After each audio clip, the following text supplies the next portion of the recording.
All right, here we go, Steelers. Here we go. Of course, are you ready for some football? Monday Night Football took place last night. The 5-2 Steelers hosted the 2-5 Giants. We're gonna watch the game in full length coming up shortly. So thanks for tuning in and watching my live play-by-play. Watch long reactions live right here on YouTube. One day after the game took place, as of course mentioned last week, I wasn't going to be home on Monday, especially Monday night while the game was going on. So no stream obviously last night. That's why, in case you're wondering. But yeah, as mentioned last week, we're gonna also watch it afterwards. So voila, here we are. And it's Monday Night Football, Giants, Steelers, the Roonies, and the Mars. Pittsburgh 21-0 at home Monday Night Football since 1992.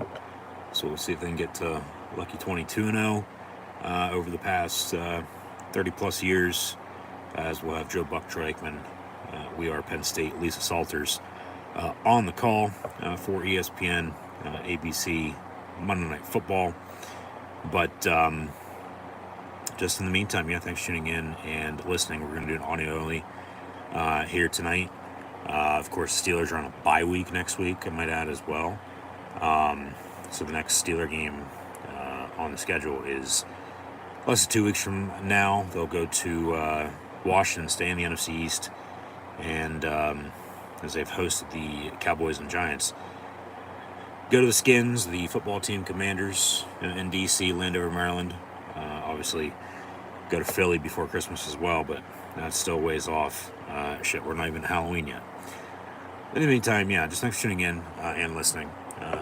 Host Encyclopedia Sports, CoinLuke96. So be sure to like, follow, and subscribe on social media. It's Facebook, Twitter, Instagram. Hit that red subscribe button, notification button next to it as well. Stay up to date. Links in the description below. Thumbs up button. Share, hashtag NFL, hashtag Steelers. Chat questions and comments. Super chat, super sticker, super like, super thanks. Always greatly appreciated as well. As this video is powered by Rogue Energy, HopeKThrifts, and Dead and Hungry. First off, with Rogue Energy, be sure to get your favorite energy and hydration flavors in countertop form shakers, Rogue Energy merch at the link in the description below. Be sure to use the code Luke, that's L-U-K-E, Luke123 for 10% off. HopeKThrifts, a second-hand resale shop that focuses on staying in the environment in a cheap and fashionable way. As most items are $20 or less, and include brands like Mayhew, Converse, Free People, and Shein, among others. HopeKThrifts found on Depop, Instagram, Macari, and Poshmark at, yes, you guessed it, HopeKThrifts, HopeKThrifts. HopeKThrifts, so be sure to use the message seller code CheapThrifts, CheapThrifts, CheapThrifts for 10% off. Link also in the description below. And then Dead and Hungry, a novel written by Nathan D. Mitchell, found on Amazon. So once you go check that out over there, if that doesn't interest you, might as well be what the title says. Links in the description below for Rogue Energy, HopeKThrifts, and Dead and Hungry, along with the QR code that's normally behind me for an actual live stream. So be sure to go check out and click on that link as well if you haven't done so already. But yeah, Monday Night Football took place last night. It was the Giants at the Steelers, Pittsburgh in prime time for the second consecutive week, third time out of the last four in this month of October. Obviously lost at home to the Cowboys in Sunday Night Football. Went to Sin City, beat the Silver and Black, and then beat the Giants, or Jets, last Sunday night, and now hosting the other New York team, the New York Football Giants, Big Blue, if you will, not gangrene, but yeah, the Giants were in Pittsburgh last night, and as Pittsburgh's 5-2, I've mentioned it, to this point, they really should be undefeated at 7-0. So we'll see if they can get their sixth win or drop their third in the past month as well after a 3-0 start. And then you lose two, you win two. So here we are tonight. Actually last night, but here I am tonight watching it a day late and streaming. So hence that's why we're on live right now. So technically it's live on my end, but the game's not live. Obviously it already took place. So you might know what happened. But we're going to sit here and watch and see what the hell does happen. Obviously, Russell Wilson going to start once again for the black and gold.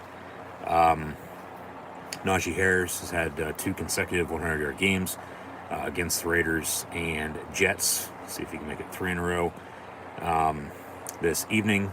Actually, once again last night, but you get the point.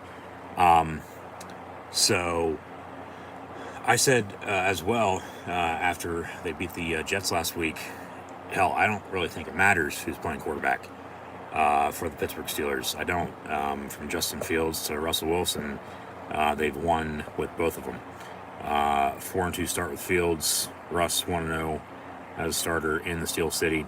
So obviously still run the football. Jalen Warren's getting in a groove here slowly but surely, off of an injury in a new system as well. But play Steeler defense. The difference with Russ at quarterback is the deep ball, no doubt about it. We touched on that last week. Obviously, Fields a little bit more mobile, but even with the offensive line banged up, they're still playing pretty damn good and getting the job done up front and being able to block and open up some runs and, save some time for Russ too, or Fields for that matter, whoever's playing at quarterback. Time to throw the football. Fields merged third-string quarterback, so Kyle Allen to back up if it comes down to it. But you have George Pickens, who had a damn good game last week against the Jets. Van Jefferson finally started moving on up a little bit. You still have Calvin Austin. He really needs to step up because they're hoping for Roman Wilson, who they drafted out of Michigan, to be in the lineup at this point in time of the season, but was injured in camp. Has been out since. They activated him for the Raider game a couple weeks ago, but he still didn't play. And then he was out last week, and then they actually put him on IR just prior to this game kicking off yesterday. So he's going to be done. So then it obviously, with all that being said, they still need to figure out, wide receiver-wise, if they're going to go make a trade for somebody or not. Are you content with who you have, or you want to go get somebody and maybe make a little bit of a difference on offense? We'll see. But trade deadline next week. They're on a bye, so now's probably the perfect time. Obviously, for a bye week, it's midway point, week 9, 18 weeks now in regular season, but so it's right smack dab in the middle. But whether they would have played on Sunday sometime or from Monday Night Football last night to trade out on the next week plus a bye week, now's the time to make a trade because you can get them in there, get some reps, and then get into game prep for the next game, and then whoever it is, if so, you get them accustomed to the system. But still, obviously, they got some damn good tight ends. Pat Freiermuth, Darnell Washington had a couple catches last week. Hayward's the H-back, but just let Russ cook, run the football, play defense, rely on Boswell and special teams unit.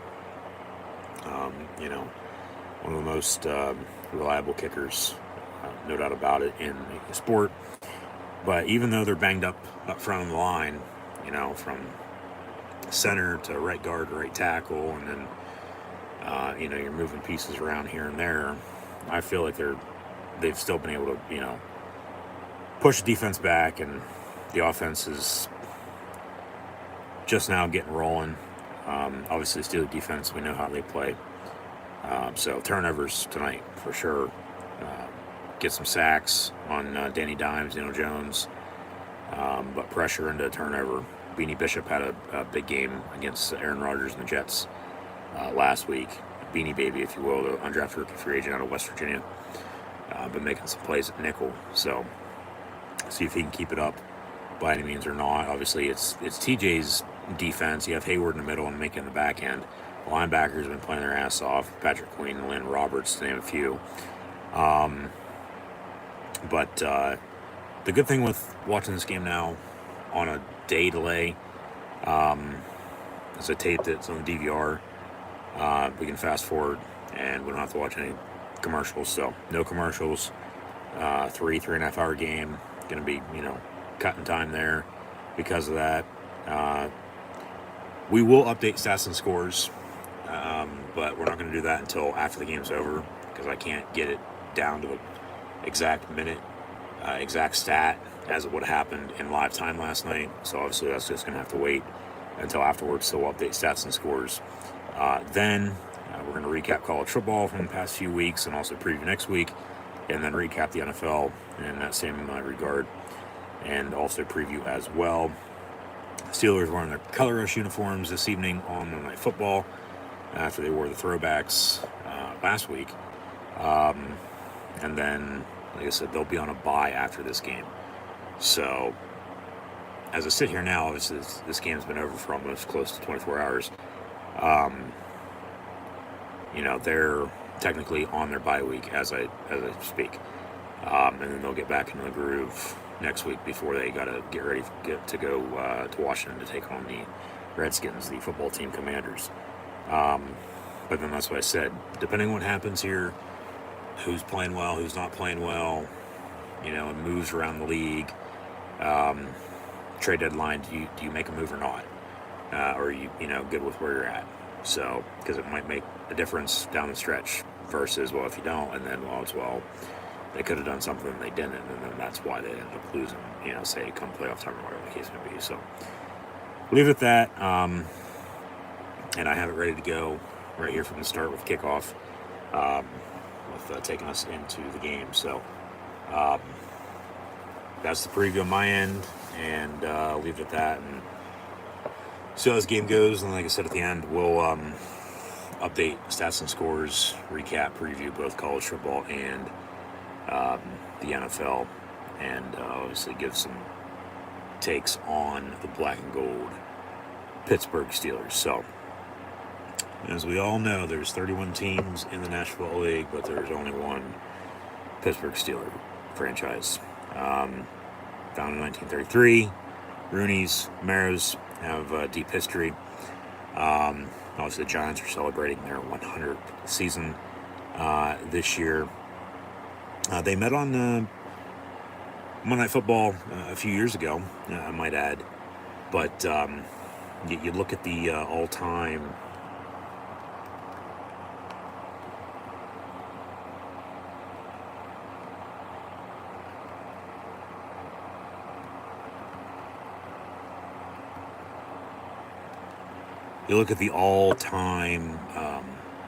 wins record for these two franchises, because they used to play all the time, because obviously they're not that far apart, from Pittsburgh and Western Pennsylvania to NYC. They kicked off the season to begin the COVID year in 2020 on Monday Night Football. So here we are again on Monday Night Football. The Giants haven't won in Pittsburgh since 2008, I might add, as Pittsburgh's won 3 in a row. They play once every 4 years. It's just that crossover. But the Giants lead the all-time series by a good 13 games, 44-31 to 3, with the first meeting taking place all the way back in 1933 when the Steelers had entered the league, but they were at that point in time still known as Pittsburgh Pirates playing football. Obviously, the Pirates became what they are in baseball. So they had Pirates-Giants as the football game. First one, 9/20/33. That would have been somebody's 7th birthday. And the Giants won 23-2, so there's a safety involved there. But the first technical Steeler-Giant game wasn't until 1940, right before World War II started. And then you have, obviously, the Steagles during World War II, with the Steelers and the Giants arch rival in the other Pennsylvania NFL team and the Philadelphia Eagles, because they merged to form one team because of numbers, with everyone away at war. But and obviously, shout out to the troops. Thank you for your service, Army, Navy, Air Force, Marines, Coast Guard. As next time Steelers will play after this game last night, because they're going to bye next week, will be Veterans Day weekend. So yeah, deep history, no doubt about it. With the black and gold and big blue. But we'll see how it goes. Honestly, you think about it, it's probably still going to be a typical Steeler game. You know, close, down to the wire finish. Just because that's the way it normally goes. Which won't be any surprise to me if that does happen once again. Technically already would have happened, did happen, I don't know. We're about to find out. So I'll shut the hell up and we'll leave it at that, and we'll get you on the road here and watch this game from last night. Giants, Steelers, Monday Night Football to cap off Week 8 already. Hard to believe. We're a good 2 months into the season. And Steelers are going to have a bye week next week, as mentioned. And that's right, Week 9, smack dab, center in the middle of the regular season with now 18 weeks, 17 games. So, kind of come at a better time. And, they're banged up, so they can get healthy. Obviously, just keep playing the way they're playing and just finding ways to win and get the job done and see they can just take care of business and make some noise, prove some haters wrong, no doubt about it, and potentially be a force to be reckoned with for all we know, because they have the potential, no doubt about it. And it's just been not necessarily a little inconsistent. Once again, they're 5-2, should be 7-0. So obviously with this game, it's going to be 6-2 or 5-3 at the end of the day, unless they tie. But it's been turnovers for them. Offensively, turn the ball over, and then you lose by 3, and then defensively, you get turnovers, you can't capitalize off of them, you lose by 3. And then the past 2 weeks, they've got turnovers on defense, and they capitalize off of them, and they scored 30-plus points in back-to-back games. So, see how it shakes out, and we'll go from there. But just nothing stupid, because it's been the storyline of turnovers for the Steelers this year. Whether they turn it over themselves or get them, and then whether they do anything with them or not. And that's why they're 5-2 and not 7-0, because of turnovers. But obviously can't win them all. They'd like to win them all, but they probably should damn well be undefeated at 7-0. And then if you win this game, you're 8-0. You're not the last, let alone second last unbeaten, like the Chiefs are. So, and then they play on Christmas.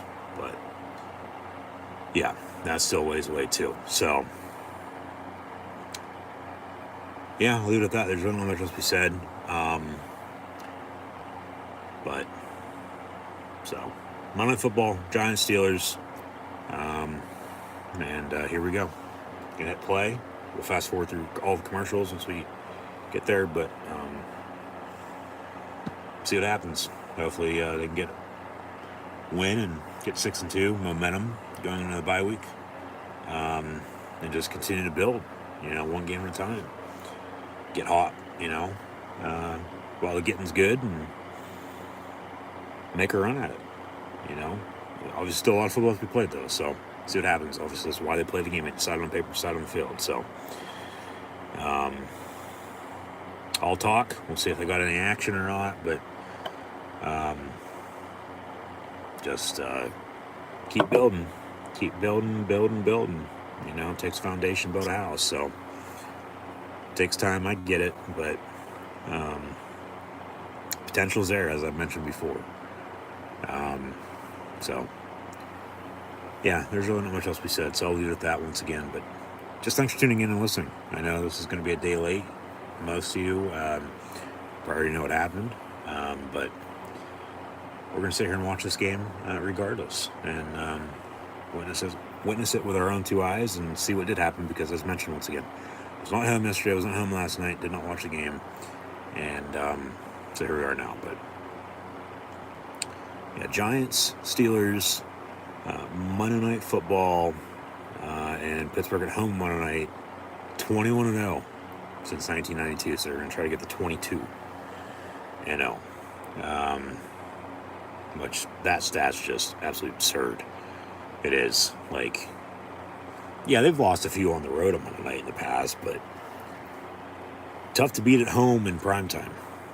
Whether that be Thursday night, Sunday night, especially Monday night, with that stat right there for you. So,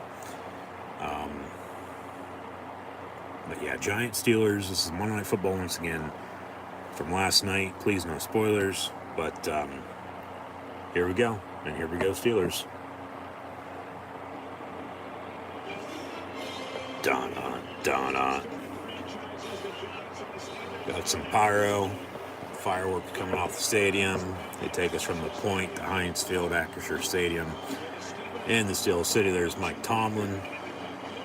And obviously is the 18th year, longest tenured coach in the NFL, because Belichick ain't in New England anymore.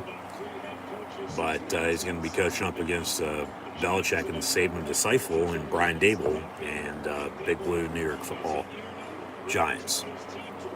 And the Giants are honestly not that great. Not that good. But it's still throw the records out the window, because the Steelers for you have Joey Porter gonna lead the team out of the tunnel. Peasy, not JPJ Jr., 55. And he's like, yeah, that's him. That's good. That's good. Everybody waving their terrible towels, but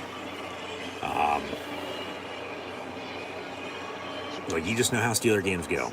It doesn't matter who the hell they're playing. It doesn't.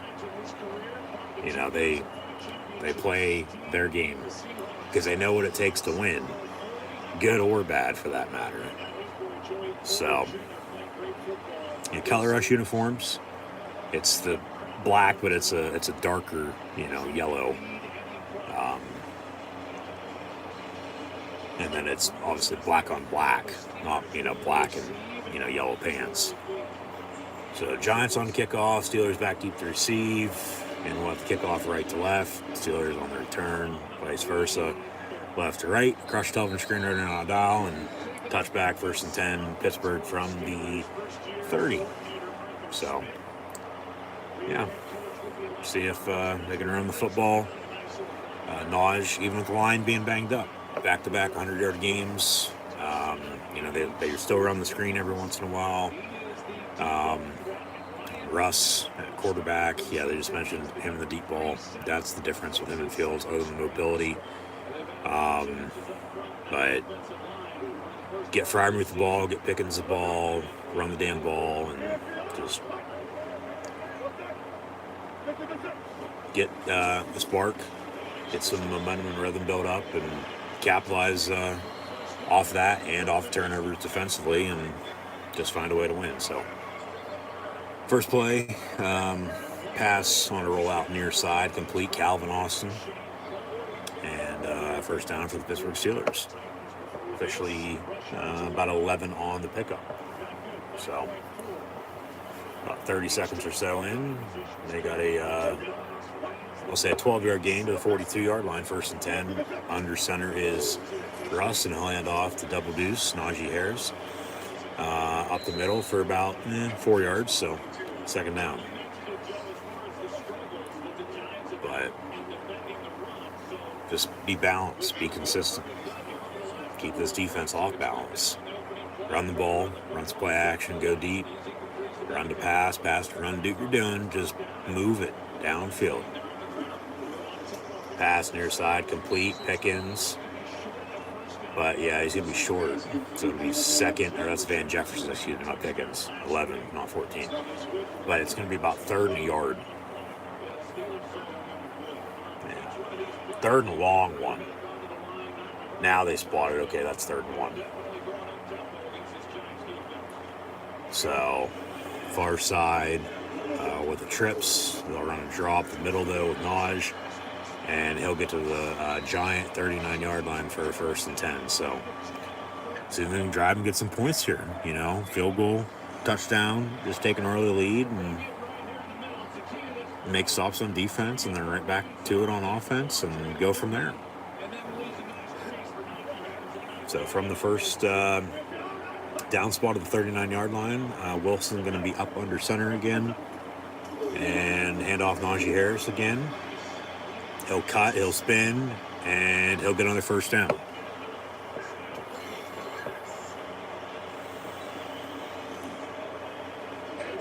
Let's go replay. Probably got away with a hold there, but some decent blocking up front.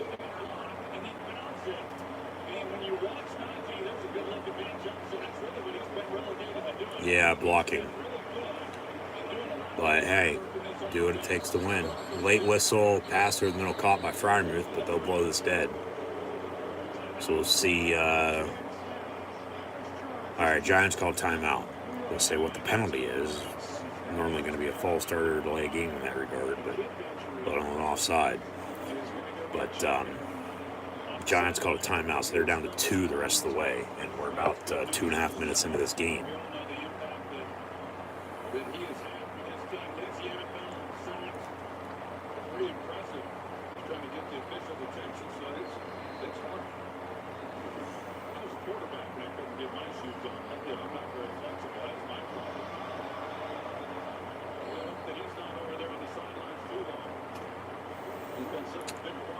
So after the timeout, be 1st and 10, Pittsburgh at the 29. You're in field goal range. I mean, get some points. Don't take a sack. Obviously, Giants do lead in sacks right now. They'll toss near side Jalen Warren. And Warren gets a first down, cuts in, and he'll down at the 12-yard line. 1st and 10, Pittsburgh. Keep it going. Got to punch this in and score a touchdown. Can't settle for 3 now. I mean, I'll still take the points if it comes down to it. You know, don't know what you're going to need later, but you've just gone almost 70 yards and punched in. Don't be stalling now.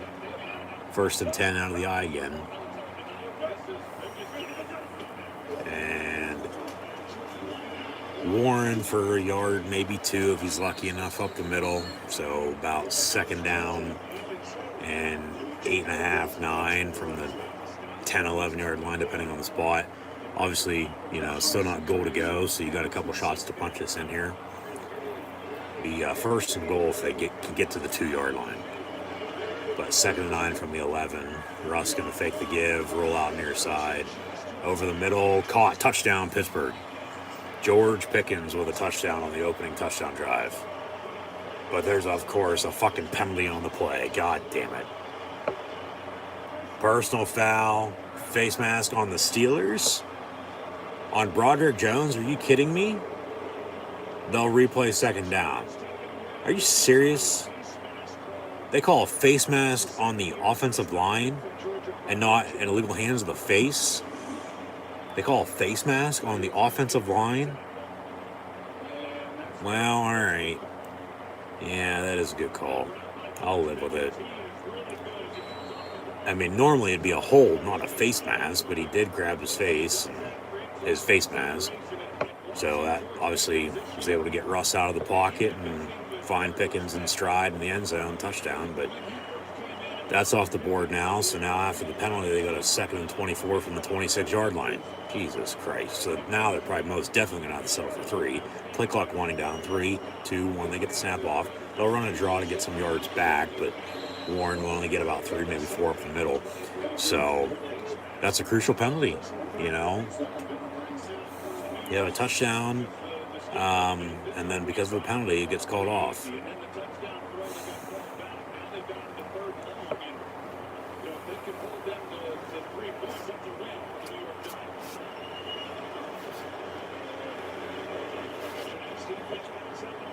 So 3rd and 20 from the 22. Russ dumps off Warren, cuts in, 15. Going to be down about the 13-yard line, but still 10, 11 yards short of 1st and goal because of the penalty. But remember, even with the penalty, they had a touchdown on that play. So now they're going to have to settle for 3. Here comes Boswell, 13, 23, about a 31-yarder for Boz here to have the Steelers take an early 3-0 lead with about 10 minutes to play in this first quarter. Yeah, they say 31 yards officially from the left hash.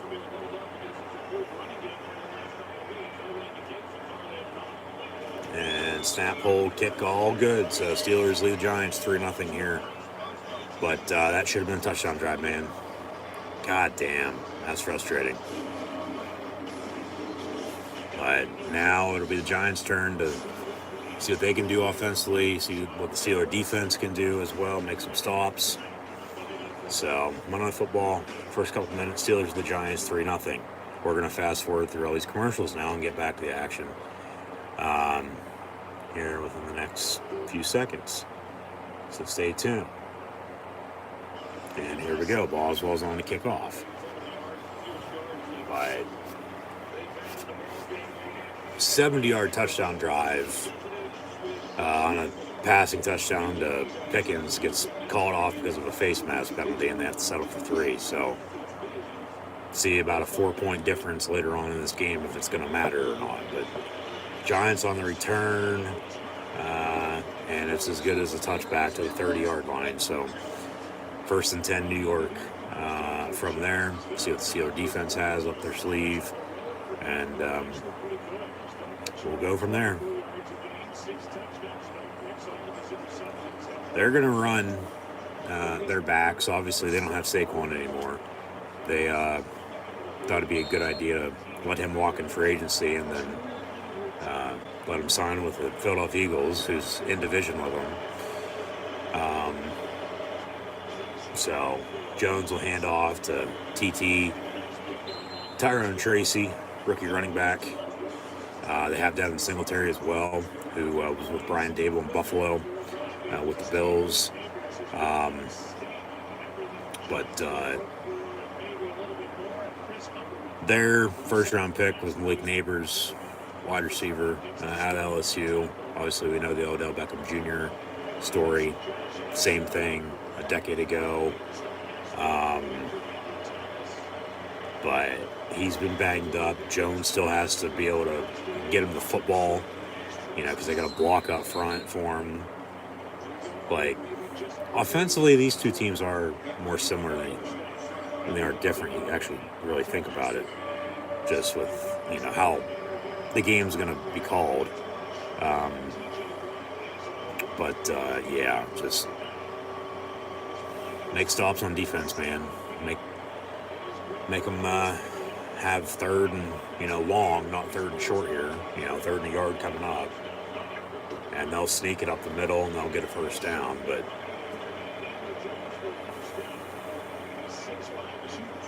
Steelers defense played well for the most part all season.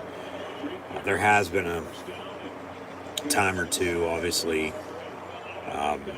they couldn't get stops when they desperately needed them, and then end up losing those 2 games as well, along with the turnovers on either side of the ball, for them against the Colts and Cowboys. But obviously that was then, this is now. They're not 7-0, they're 5-2 because of it. I mean, you're still in a good position in the AFC North, because on Sunday, as Jones will go deep down the middle and it's caught. So first down.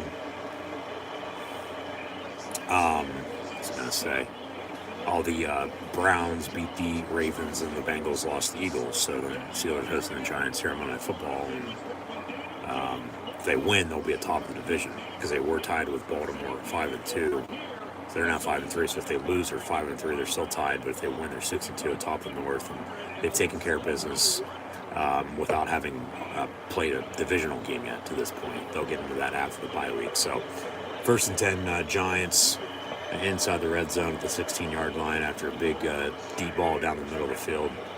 And Jones now will dump it off on a screen as he gets drilled, as Pittsburgh did bring pressure, and they get about 4 yards on the catch and run near side before getting pushed out of bounds. So,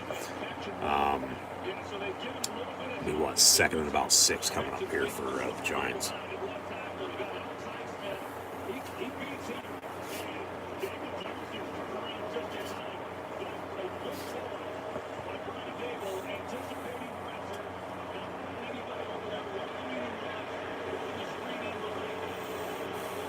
Need pressure up the middle from Hayward and Benton. Larry Obi-Wan Kenobi, Ogunjobi, Watt, and Highsmith obviously off the edge. But second in, 6 from the 11, they'll hand off. And tackle for loss. Be Atlanta Roberts, former Dolphin. So it'll be third. And this is what I was saying a little bit ago. Not manageable for them, but manageable for you to get off the field.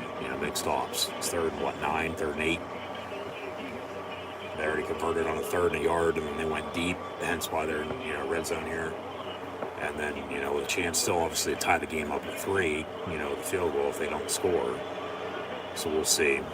But from the 13, be third and 7 officially, they say. And Daniel Jones, who took over for Eli Manning. The clock winding down. That's a delay game. Yep, they didn't get it off. So they'll blow it dead. 5 yards, replay it down, be third and 12.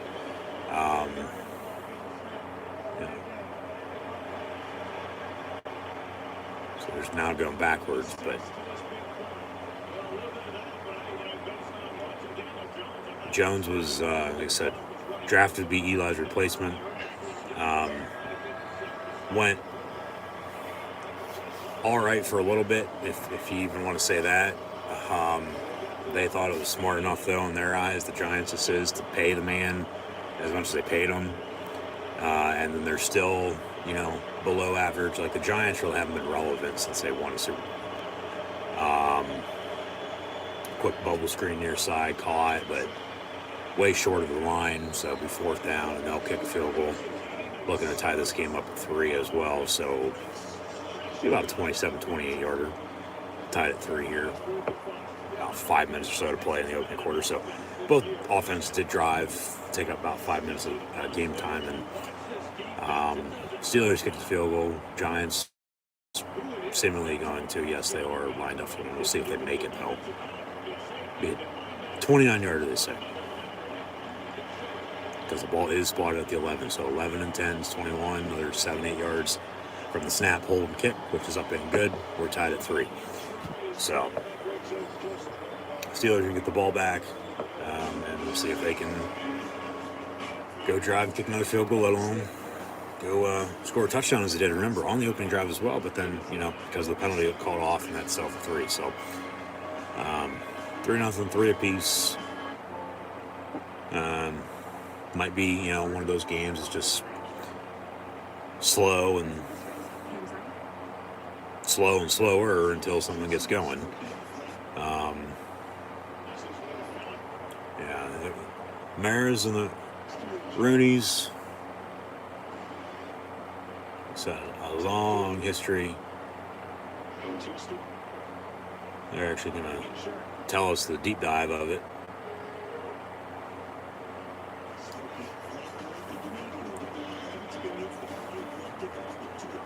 Once we get out of this commercial break, there's the Chief, Art Rooney Sr., Tim Mara of the Giants, Wellington Mara of the Giants, Dan Rooney of the Steelers, John Mara of the Giants, and then Art 2 of the Steelers.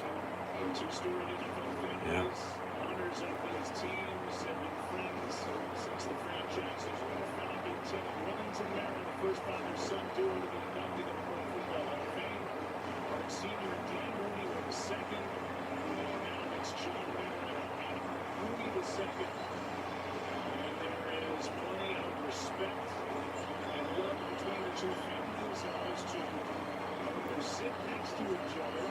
And just a lot of history. And they still own the teams they founded, 90 plus and 100 plus years ago. Like they haven't been sold or anything like that. Like it's still a family business. Yeah.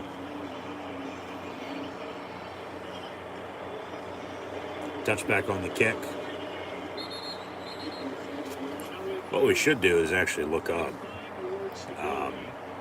as there's the Steelers head coaches, Chuck Noll, Bill Cowher, Mike Tomlin. Giants have had more than the 3 the Steelers have, I can tell you that much. But, let's look up this Rooney Mara,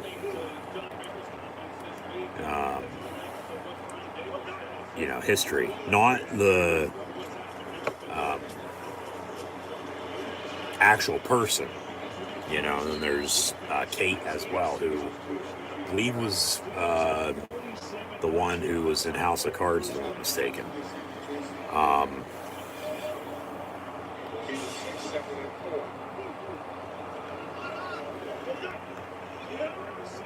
But 2nd and 4 for the Steelers here from the 36. Russ out of the eye, will fake the give, roll out near side, pass down the middle, caught. Darnell Washington still going, 30-yard line before it gets pushed out about the 25.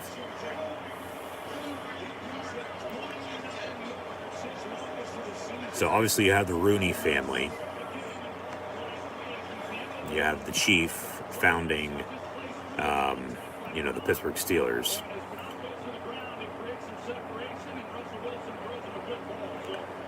We'll get into this next commercial break. Really read into it, because there's obviously a deep history, deep connection with these two teams. But in the meantime, the Steelers have 1st and 10 at the 34-yard line, which I've known about, but I really just never really looked into it. But then they were talking about it, so, which obviously they're going to. Why wouldn't you? Meantime, Najee Harris breaks off a run far side, and 25-yard run gets Pittsburgh set up another 1st and 10 inside the red zone. But can they punch it in for 6? Not have to settle for 3, but misdirection far side, and he hit the hole and off the races he went. Now actually they got a 1st and goal inside the 10th and 9. And Russ out of the gun will hand off Naj up the middle. So 3 yards for him up the middle in a cloud of dust. 2nd and goal from the 6, but got to punch it in, obviously. Got to score. If you got to settle for 3, so be it. But you can't be settling for 3 all the damn time, man. You got to punch it in and score touchdowns. Like, more points wins you the game, not the fewest points. This ain't golf once more. 2nd and goal. Russ looking to throw over the middle. Incomplete. Intended for Van Jefferson, so 3rd and goal from that same spot. But, it's the point of obviously scoring touchdowns, yeah, but they get a good drive going and they just stall. And the Giants, give them credit on defense. They're making stops when they need to, but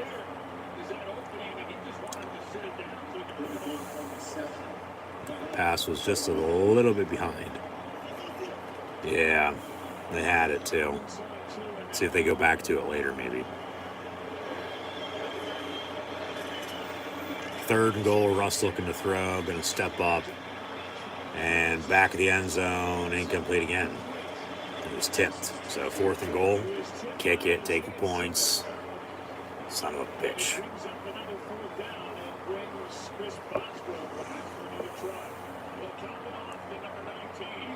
He's wide open too. And then it was intended for him, and then by the time they realized the pass was thrown his way, they were able to get a hand on it, tip it, falls incomplete. So Boswell already good on a field goal. This from 25 yards right down the middle. And this kick will also be up and good. So the Steelers lead the Giants 6-3 here with 3:05 to play in the 1st quarter. Like I said, we'll update stats and scores at the end of the game, since this game has already since gone final. But here we are watching it tonight from last night. And Giants can get the ball back when we return. In the meantime, let's look into this Rooney Mara history. Obviously, yeah, Rooney's founded the Steelers in 1933, but then the Giants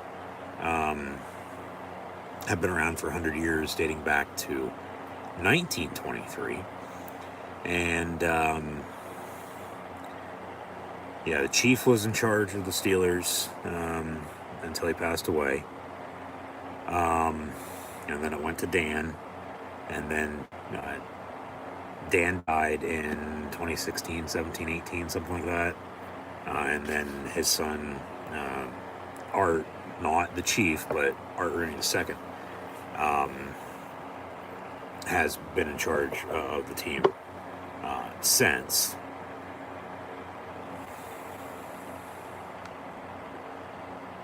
And then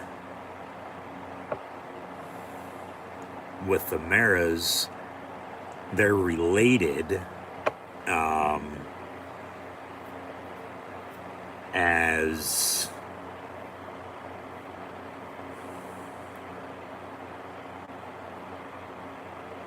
okay, this is what it is.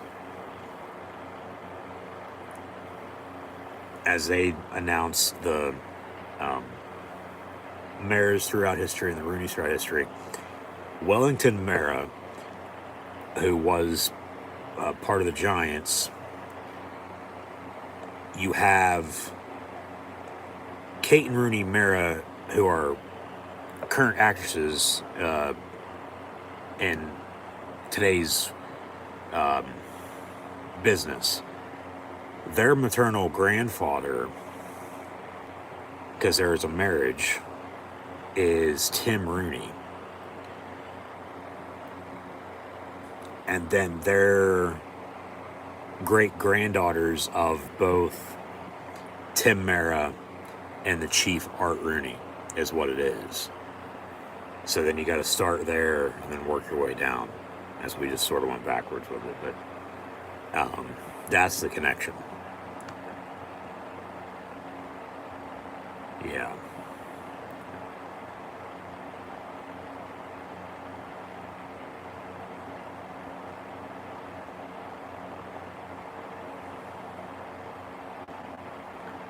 And yeah, Kate's played in House of Cards, which was probably her biggest gig.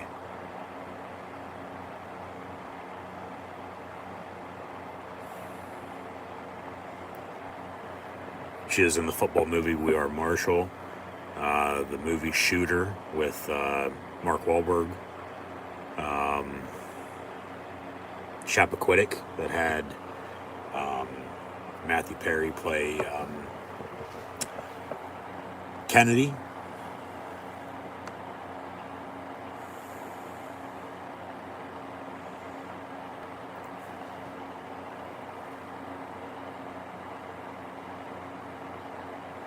Okay, her mom, as obviously Kate and Rooney are sisters.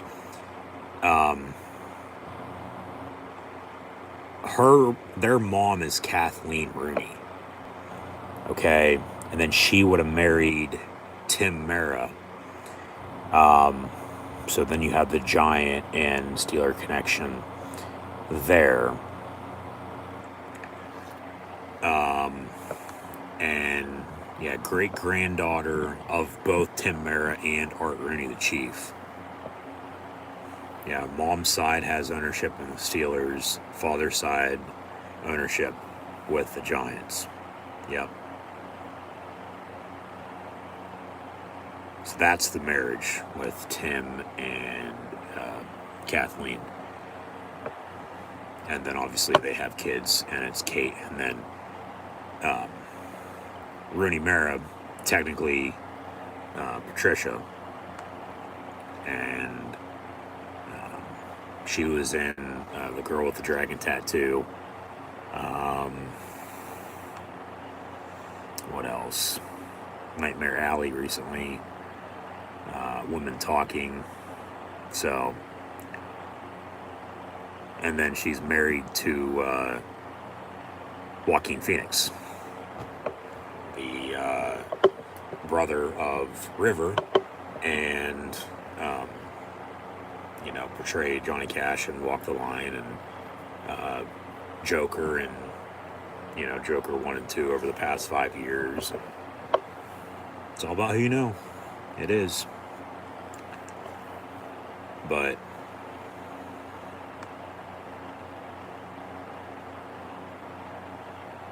that's that. And then hence she has the names of both of them as her actual name. But in the meantime, we'll fast forward to get back to this Monday night game from last night. Steelers lead the Giants 6-3. And Giants going to get the ball back. Aerial shot of the Steel City.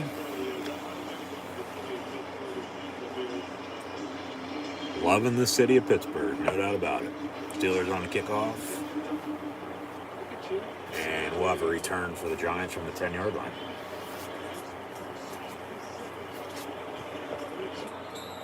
So, out to the 33-yard line, 34-yard line, give or take. 1st and 10, G-Men.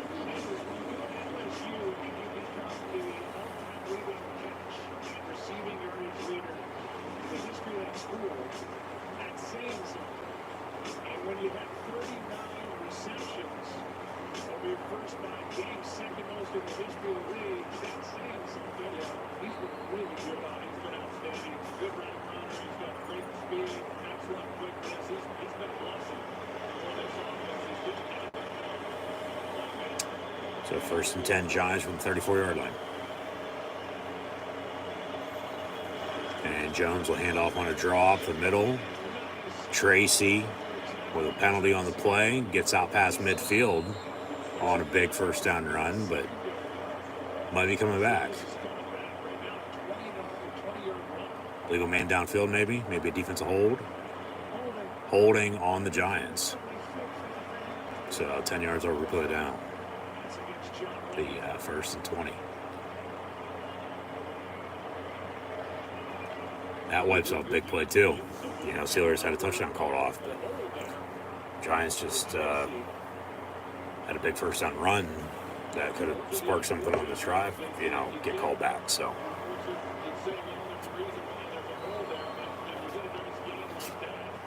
first and 20, ball 28-yard line. Actually, they say 1st and 16 at the 28-yard line. Empty set, bubble screen complete near side, and then to the 35 they go 2nd down.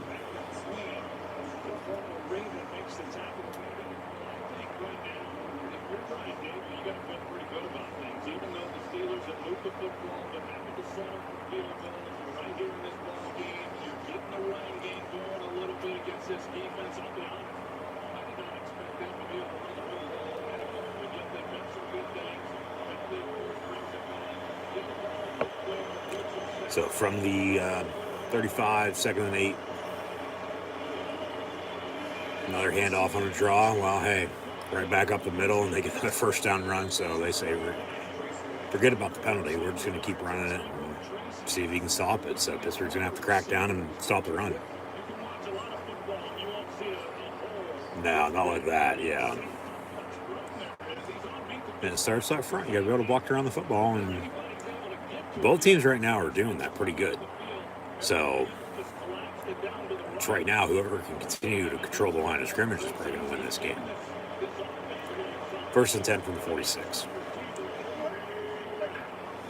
And Jones is going to dump it off on a tight end screen.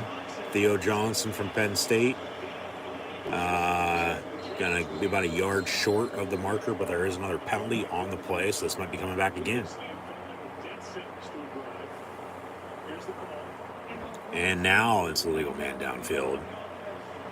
So 5 yards, replay down.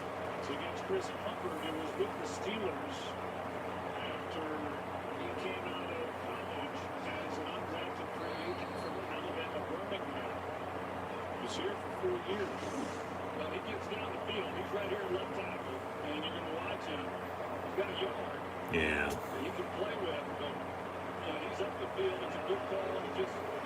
So 1st and 15 now from the Giants for the 41. So they go forward and then they go backwards. They go forward and now they're going backwards again. So obviously on their end, they're going to try to be more consistent if they can. Keep going forward rather than backwards, or a mixture of both. Dump off another screen near side. And about midfield or so. 2nd down coming up, but another penalty. See what this dirty laundry is from the Zebras. Personal foul. Oh, they say roughing the passer on the Steelers. Come on. They call it on Highsmith. It's all right, whatever. Play through it. See if it's a good call or not.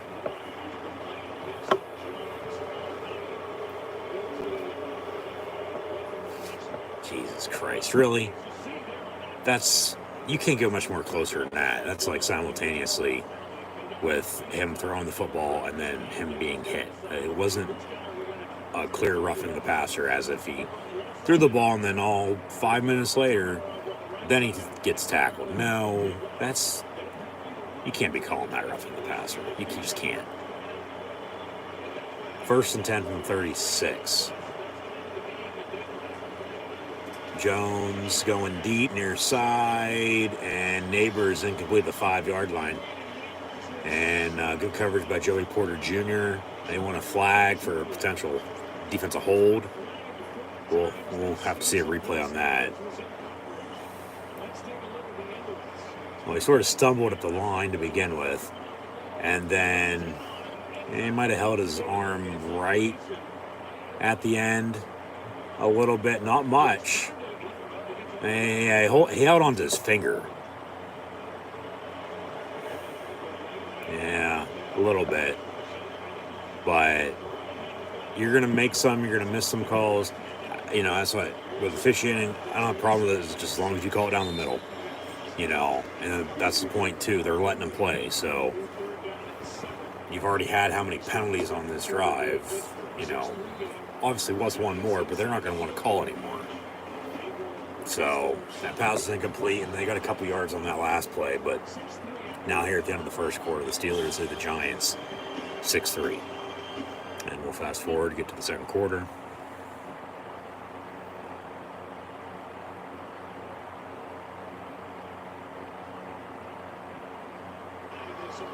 And to begin the second, the Giants have a 3rd and long, 3rd and 12 officially. See, the Steeler defense can get off the field and make a stop. Giants 38-yard line, so they're going to need to get, half of what they need to get in field goal range to kick a long field goal. That's a false start. Pass far side caught, Neighbors, hidey-ho, but the Steeler defense says no, and it'll be 4th and short.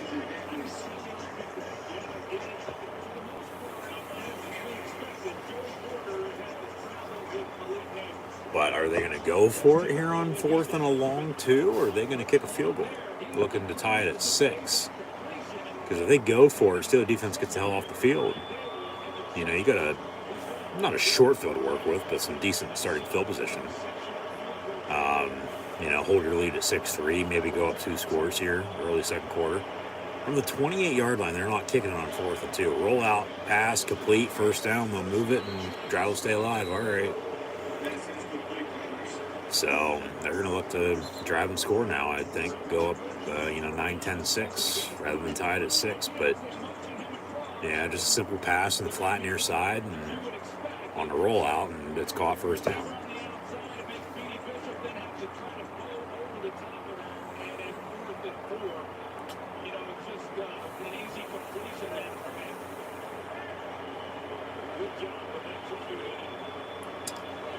So 1st and 10 Giants, ball at the 23.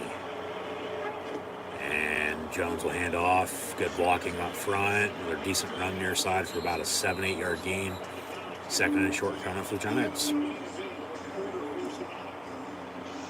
A lot of good blocking up front right now by both teams. So it's defensively on the line. How do you get off the block? How do you get some pressure? How do you stop the run?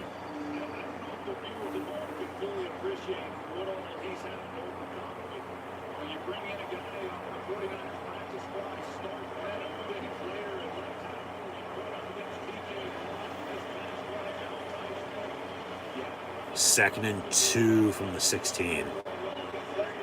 With Neighbors in motion, they'll fake the run, pass, far side complete. There's a flag on the play. It'll be a touchdown for the time being, but there is a flag on the play. They let the play run, but the flag was right as the ball was snapped. And it'll be an illegal shift on the Giants, so it's coming back. So now that's a touchdown on both offenses off the board because of penalties. So these refs are calling down the middle. They are. And he didn't get fully set. He was still moving. It's an illegal shift. Yeah.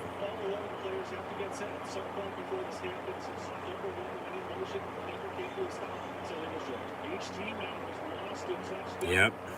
No touchdowns because of penalties. So what is it? Second down, third down? Second and 7. Ball to 21. Motion man almost ran into Jones on the fake the give, and then he dumps it off, but it's batted down incomplete as he gets pushed out of bounds. So 3rd and 7 from there coming up. And another flag on the play. Jesus Christ. These refs just love throwing penalties. They want the attention, don't they?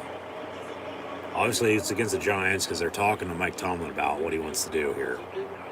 Because it was incomplete. Now an illegal formation on the Giants. So it's, decline because then it's incomplete. It's 3rd down rather than take the penalty, replay 2nd down. You give them another down. You want the down in your favor. Because then times, here in the 2nd quarter, ticking away on this drive. Obviously, Pittsburgh wants to try to hold the lead and get the ball back and try to score again. Obviously, still got a ways to go before halftime, but great decision to decline that. It's 3rd down coming up, 3rd and 7. Because if it was accepted, it'd be 2nd and 12. And then you're probably still in a 3rd down, and 7 or 8 coming up, shortly anyway. So 3rd down from the 21, an empty set for the Giants. Jones looking to throw, far side, going deep. And Neighbors with the catch, but they're going to say incomplete, out of bounds. He did not have both feet in bounds for a touchdown. So now 4th down, they'll have to kick it themselves and looking to have this game up to 6. Left foot is down, right on the white, out of bounds, incomplete. This ain't college football, buddy. This ain't LSU. You're playing against Pittsburgh Steelers tonight on Monday Night Football. So 1 foot shy of the Giants scoring a touchdown and taking a lead. But both head coaches aren't really that happy with the rest right now. Because you have a couple touchdowns getting called off the board because of penalties. 39-yard field goal by the Giants, looking to tie it at 6, and it's up and good. So we got a tie ball game, 6 apiece. Here, 12 and change to play in the first half.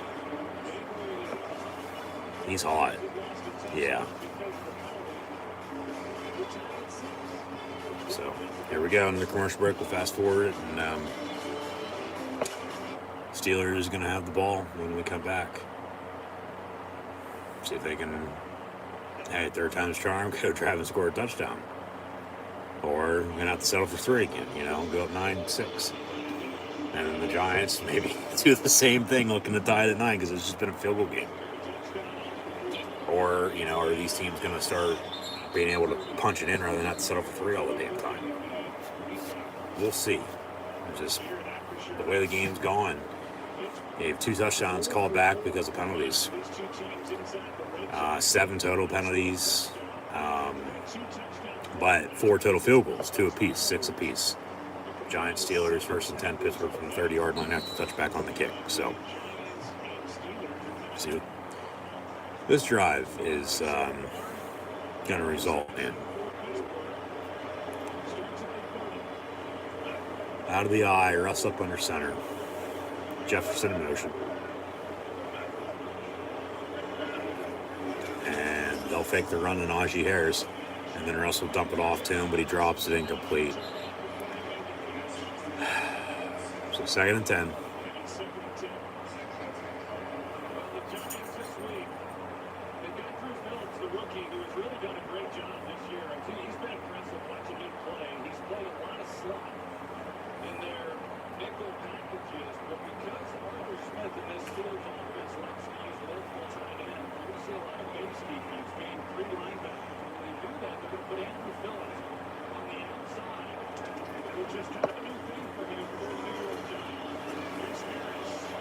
Najee on the run far side.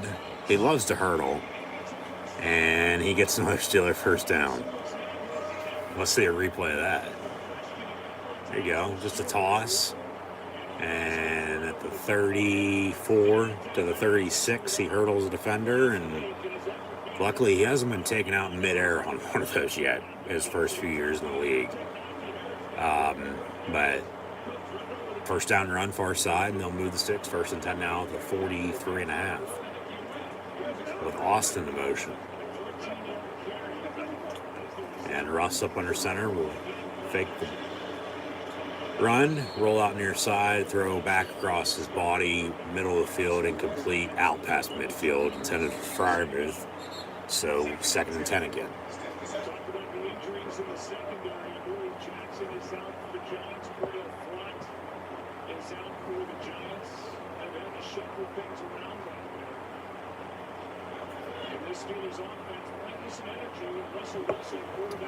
Now Pittsburgh 2nd and 10 after the incompletion, an empty set.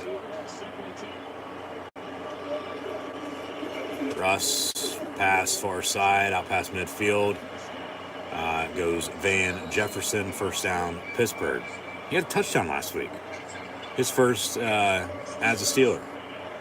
And now he has a couple catches, a couple targets tonight already. And just, keep moving the ball. I mean, they might believe in him as a number 2 wide receiver. If this keeps up. But 1st and 10, Pittsburgh now from the Giant 44. Russ going to step up, dump off Najee Harris, who gets another Steeler first down to the 30. So just keep chugging along.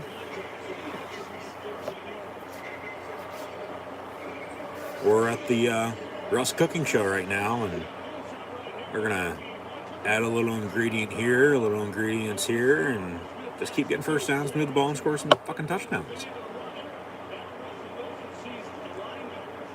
So 1st and 10 from 31.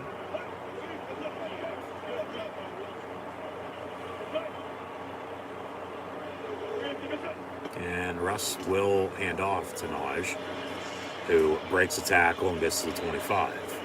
2nd down.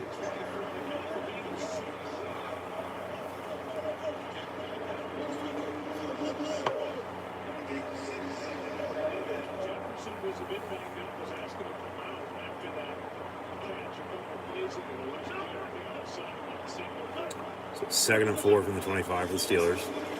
Najee on the run, cuts back, but going to be stuffed. No gain on the play, so 3rd down from that spot. So, unless they convert, they're going to have to settle for another damn field goal. God damn it. It's not like both teams haven't scored yet, They have. Penalties have called off one of the, touchdowns by both, or else they'd have probably tie game at 10 right now, not at 6. Because then you have field goals on, the other 2 drives total between the 2. So, obviously it's 6 apiece, but before too long, you're going to have to score a touchdown or have to settle for 3 all the damn time, because field goals add up, and they've won that way before, but you're going to want to, hope you get as many points as you can. Pickens, pass complete near side to him. He gets the first down and then some, so see where they mark it at, but I'm telling you, man, gotta score. The end zone is supposed to be your friend, not your enemy. He gets pushed out about the 15, 16-yard line, it looked like. 1st and 10 Steelers from there. Some smiles. So 14-yard pass completion. Okay, at the 11-yard line, 1st and 10. Fryermuth in motion. Hand off Warren up the middle for about 2, maybe 3. 2nd down.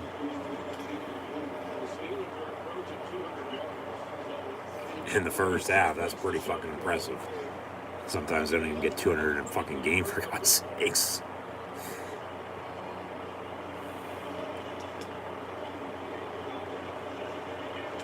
So 2nd down and 7, 8-ish. Ball at the 9. Yeah, they need the 1 for a goal to go. 1.5. Russ all day to throw. All day. Going to roll out far side. And back at the end zone. Caught and dropped out of bounds by Jalen Warren. They're going to say, okay, he did catch it, maintain possession, but he was just out of bounds. Did not have both feet in.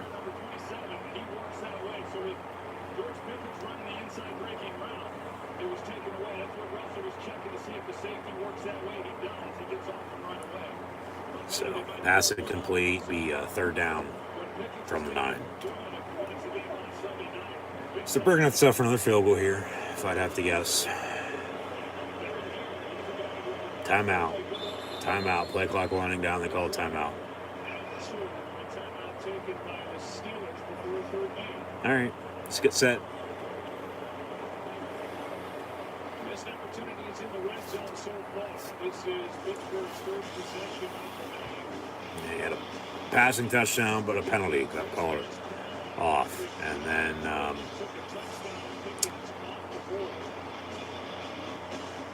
another touchdown. Yeah, pass wasn't there. And then just settling for field goals. You're so close, but yet so far away still. So call timeout, play clock winding down, and see if they got.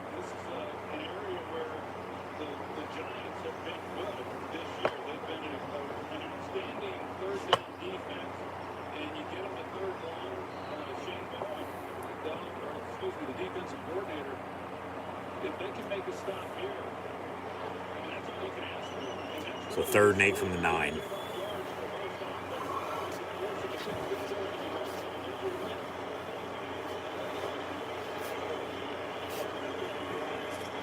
And Russ looking to throw, gets drilled back at the end zone. It's caught by Pickens. And they say touchdown Steelers. All right, there you go. 9-yard passing touchdown from Russ to Pickens on an 11-play, 70-yard touchdown drive that took almost 5 minutes. Caught, both feet down and in, and then he gets sort of pushed out, and he has control and possession. That's a touchdown.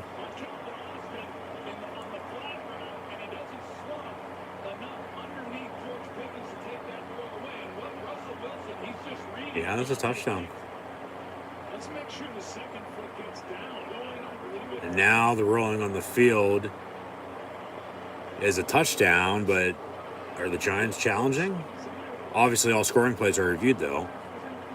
And now they're going to say incomplete. Are you kidding me? That's not a touchdown. 1, 2, they never... Oh, my, really? They said the left foot never went down? I guess it didn't. And then his ass hit out of bounds, so he's out, and then so it's incomplete now, and it's 4th down. They're going to have to kick another field goal. And you can't challenge it because I already looked at it. You'd be a wasted challenge anyway. How's that not a touchdown? Come on. Really? That's 3 drives, and they're going to have... Okay, the Steelers are challenging it, and rightfully so, but it's going to be a wasted challenge because they technically already looked at it with as all scoring plays are reviewed. They said catch, touchdown, and then they said after review it was incomplete. So now the Steelers are challenging. Obviously, you have to find a to do it and sort of return it. You got to have both feet down and in, control and possession. He had the one. It didn't look like he had the other, so it's probably going to stay incomplete. And they're going to have to set up another damn field goal. That's 3 drives, though. 3 drives. They're going to result in field goals for the most part. When it could have been 3 touchdown drives. And you don't have 6 points. You have 14 points, let alone 20, 21 points. Not maybe 9 points. You got to set up for another field goal here. What's the call? Writes down.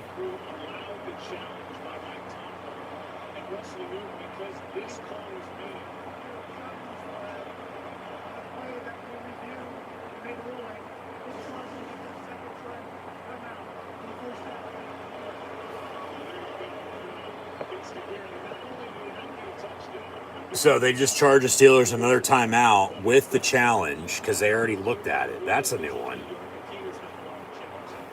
So he's technically not allowed to challenge a play they already looked at. So that he with a 27-yard field goal now to retake a lead at 9-6. Jesus Christ. And boos from the crowd. I mean, that's looking at it, though, probably the right call. You got to have both feet down. He didn't. So... Incomplete. They got to settle for 3 again. So 3 field goals, 3 touchdowns. And you only have a 3-point lead. You could be up way more right now than you are. But okay, so remember, the Steelers had called a timeout on that drive. So they had 2 left. But then that's why I thought they had looked at it already, because they said touchdown, but then all scoring plays were reviewed. They already looked at it and said incomplete.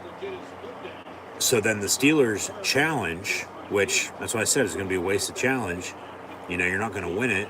They still challenge. They still lose the challenge. So they're still down, that timeout. They lose the timeout as well. So they got 1 timeout the rest of the way here. Final 8 minutes and 12 seconds of this first half. And then they'll only have 1 challenge the rest of the game. Now, if they would have won that challenge, they would still have, 2 challenges, the rest of the game. It's that extra, make it 3 challenges then for a full game, because you already won your first. You lose your first, you're down to 1 the rest of the way. So that was a sort of a new add-in to the role this past offseason. So balls on to kick off. Steelers at the Giants 9-6. 3 field goals. They probably should have at least 2, if not 3 touchdowns, but just frustrating. Balls on to kick off.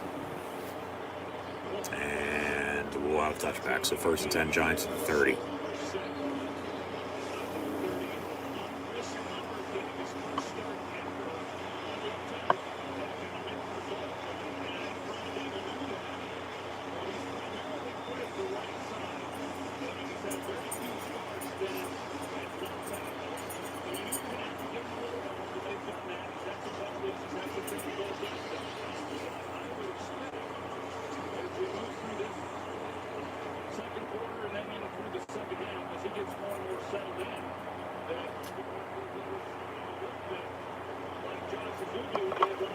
So the Giants break the huddle. 1st and 10 at the 30. They trail by 3 again, but if I'd have to guess, they're going to probably drive and kick the field goal, because that's what they've done already thus far, as the Steelers have done. Steelers led 3-0. Giants tied at 3. Steelers led 6-3. Giants tied at 6. Steelers kick another field goal, go up 3 once more, lead 9-6. So Giants with the ball now. Probably going to tie it at 9. Okay, if you drive and score a touchdown, Pittsburgh's down then by 4, 13-9. But yeah, just you can't settle for field goals all the damn time, especially when you had 2 touchdown drives for sure, and don't have touchdowns to show for. You have field goals, so you got to punch it in and score. He's a tremendous player. He sets the tone on this defense. He can be. Come on, defense, make a stop.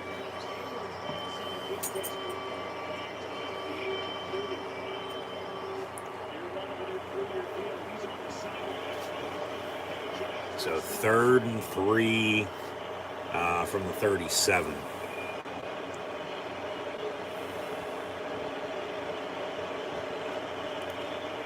Jones looking to throw far side, wide open. And then Minka on the hit. It falls incomplete.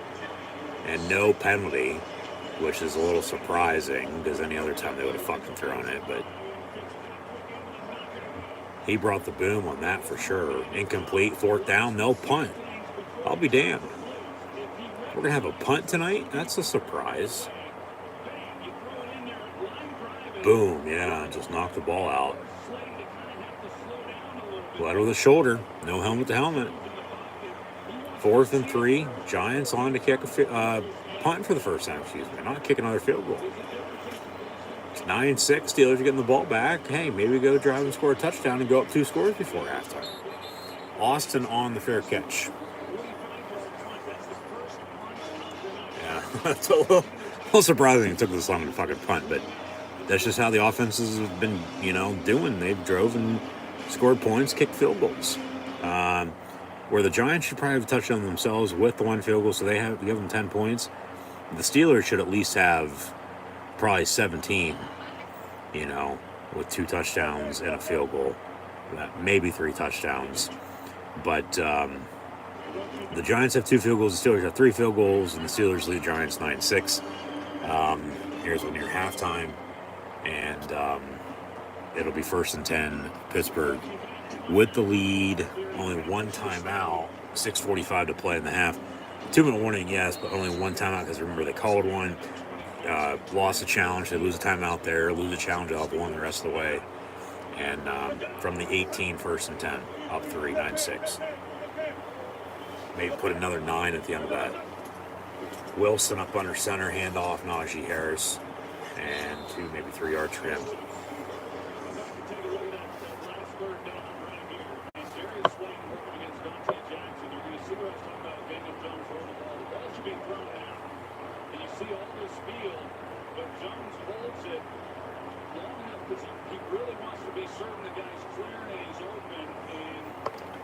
Empty set, 2nd and 8. Russ is going to step up, and he gets sacked. Big hit, too, on the sack.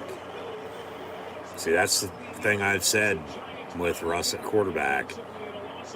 He does take a lot of sacks. Fields has the mobility to run.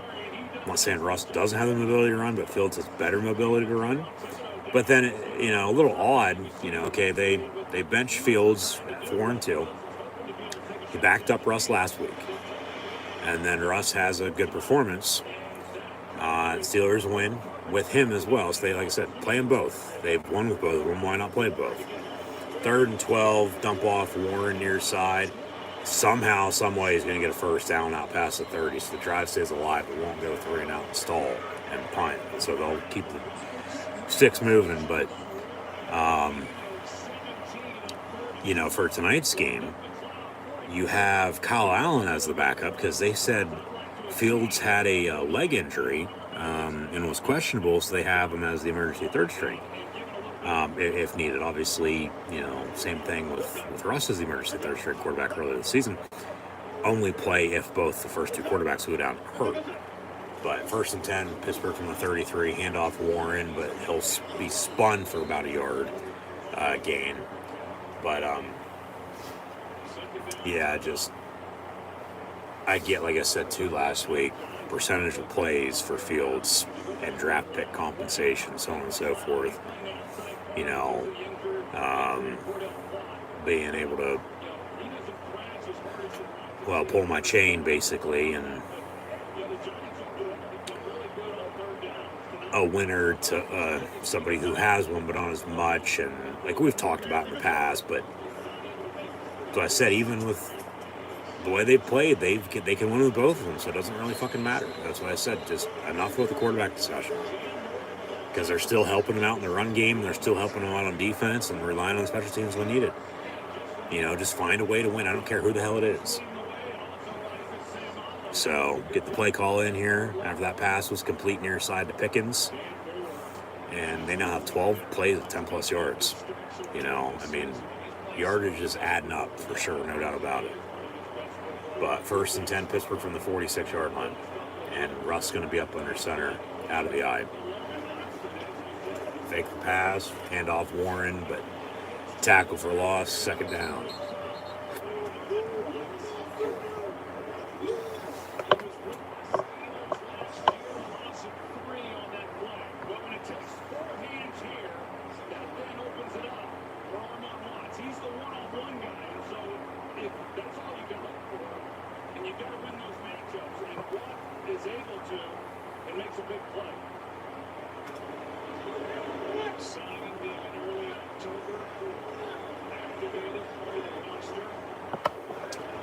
Second and 13 from the 43. Russ out of the gun with the Warren to his right to left here. And so roll out near side, dump off Freiermuth. 81, not 88, is Michael Pruitt at tight end as well. He hit a catch against Denver, I think, maybe the Falcons. It was one of his first couple games, but then he was hurt. And Russ just dumps it off, and boom, there you go, out past midfield. And but it'll still be 3rd and short, 3rd and 3.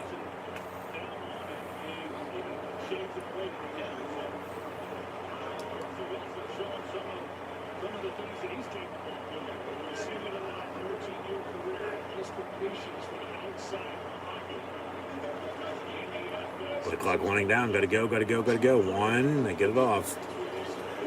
Good pass pro, but then Russ still gets sacked. So Pittsburgh's going to punt, pin the Giants deep, as we had the 2-minute warning, I might add. And the Giants are going to have the 2 timeouts here with 2-minute warning, getting the ball back. A little less than that after the punt, but probably the length of the field to work with. Just Pittsburgh hopefully pin them deep, make them drive. You know, if they go kick a field goal, then it's tied at 9. Just don't give them a touchdown. We haven't had any touchdowns yet, even though we have. Penalties, caught them off. So, both defenses cracked down on those 2 drives. The Giants punted. Now the Steelers are going to punt here with 2 minutes to play in the first half.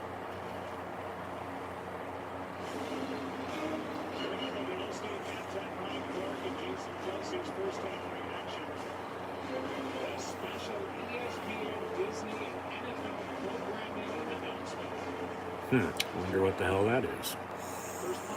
Or if I care. Probably not. So fair catch by the Giants. Signal for at the 16. Now have a 1st and 10 from there.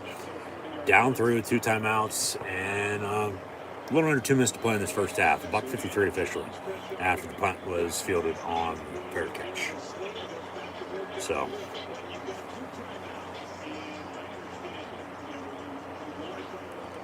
they're going to try to drive and score, obviously.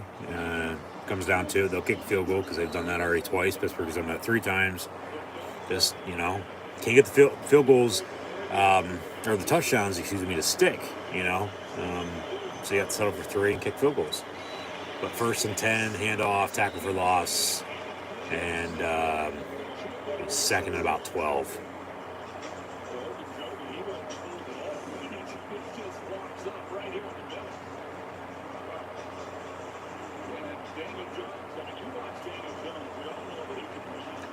So that actually might go down as a sack on the tackle for loss, but we'll see in the stat book afterwards. Because even though he was running, still, tackle behind the line of scrimmage, so it might be a tackle for loss, might be a sack.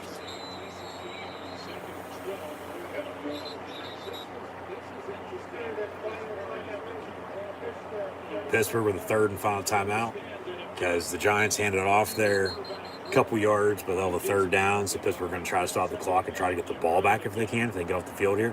Obviously, the clock's going to run, good 25, 40 seconds. And then, Giants punt, so to get the ball back, lead, maybe go do something before halftime. We'll see.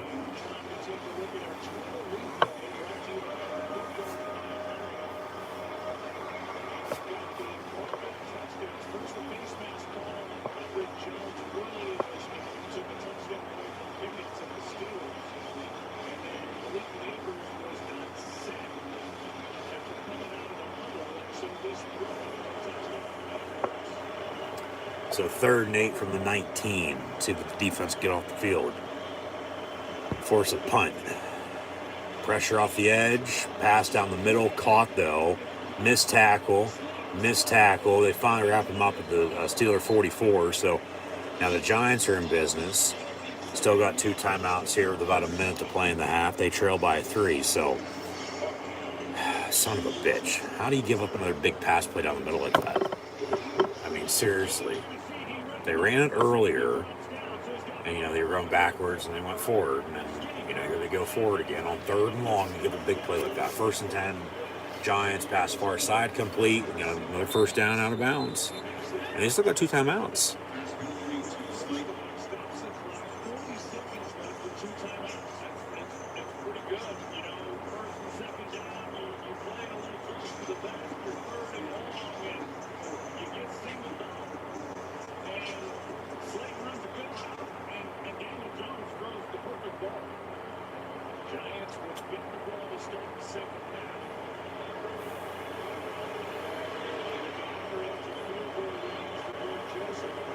Come on, defense. From the 34, 1st and 10, empty set.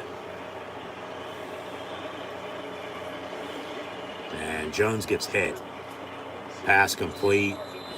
Wilson and I believe Dante Jackson on the tackle. And the Giants call one of their 2 final timeouts, so they'll have 1 left. Which they just simply do not do very often. Nobody does. So Illuminor's out there on an island, and Daniel Jones knows that. And he knows he's going to get the ball out quick. See, they called roughing the passer on that earlier. That was very similar. They hit him simultaneously as he got rid of it. TJ Watt, Keanu Benton, and pass was complete this time. And then Wilson and, like I said, I believe Dante Jackson on the tap. So 2nd down and 6 now for the Giants from the 30.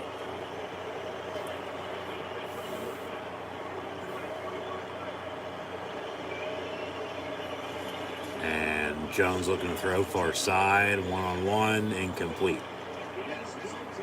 Yeah, Jackson on the coverage. So 3rd down.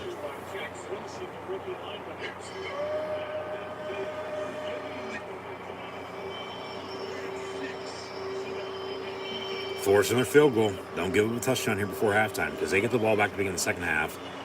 So you're going to need another stop, and you might be already down, let alone tied, but I'd rather be tied than being down and then get the ball back in the 3rd quarter. So come on, defense, get a stop. They get it off. Jones, pass complete near side. Pushed out of bounds by Joey Porter. So the clock's going to stop, but he's short 4th and about 2. So do they go for it again as they already went for it on 4th down earlier tonight? Or they kick a field goal and look to tie it at 9 here?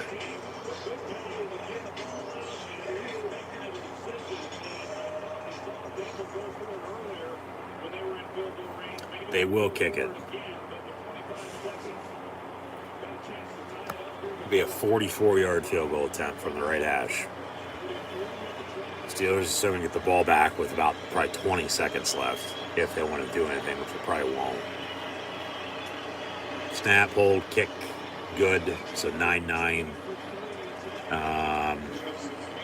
And Steelers can get the ball back for what it's worth here as we near halftime. But like I said, they probably won't do anything. They'll probably just take a knee and we hit halftime tied at 9.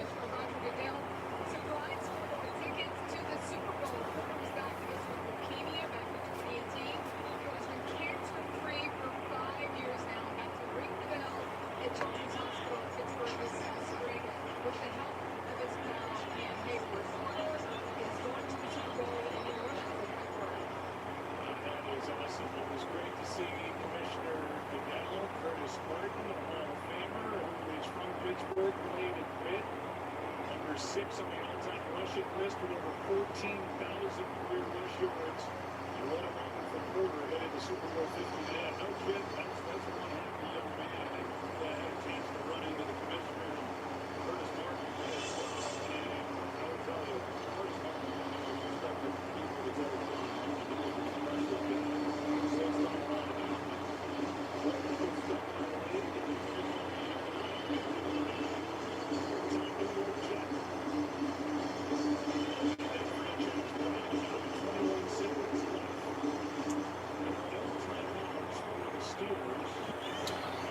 Pittsburgh will take a knee on the kickoff return, so another touchback, 1st down at the 30. And, no timeouts. You're tied at 9, 20 seconds. I mean, you might want to see what you can get on one play, but they'll probably just take a knee.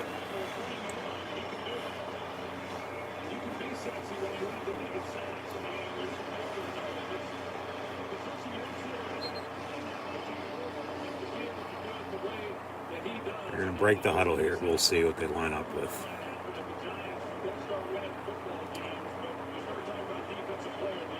And out of the gun, trips in a bunch top of your screen. They might just turn a fucking draw. Russ actually going to throw. All right, pass complete. Austin gets a 1st down and a pick with 14. Gotta go. You don't have any timeouts. Got a clock. You got to spike it. Gotta go. Go. Clock's ticking. 10, 9, 8, 7. They spike it. 1st and 10. Make it 2nd attempt to 44 with 7 seconds. So, I mean, maybe you can get a chunk play another 10, 15 yards, get out of bounds, and then heave it by let alone kick a long field goal. But yeah, maybe you'll chuck it deep. Russ dumps it off. Clock's gonna run out. Be third, and whatever. But there's no time remaining anyway. Even if there was, the clock's gonna run out. So we at halftime at 9-9 with the Giants and Steelers with 3 field goals apiece by both Greg Joseph and Chris, the Wizard of Boswell, with Wicked coming out soon, and it being spooky season and Halloween on Thursday. But 9-9 at halftime, where the Giants had a touchdown. Hold on a minute. Mike Tomlin interview before halftime on the field with Liz Salters. He says just football. Well, it is just football. It is also frustrating, though. You got to find a way to score touchdowns. Yeah, exactly. You can't settle for field goals all the damn time. So, I mean, what can you do? No, but yeah, 9-9 here at halftime, and the Giants had a touchdown called off because of a penalty. Steelers had a touchdown called off because of a penalty. Steelers also had a touchdown that looked like a touchdown, and then they said touchdown, and then incomplete. The Steelers challenged, and then it was, still was called then at that point. So incomplete. They lose the challenge. They'll have one challenge left the rest of the way in this game. They'll have 3 timeouts like the Giants will in the second half, but so they've had to settle for 3.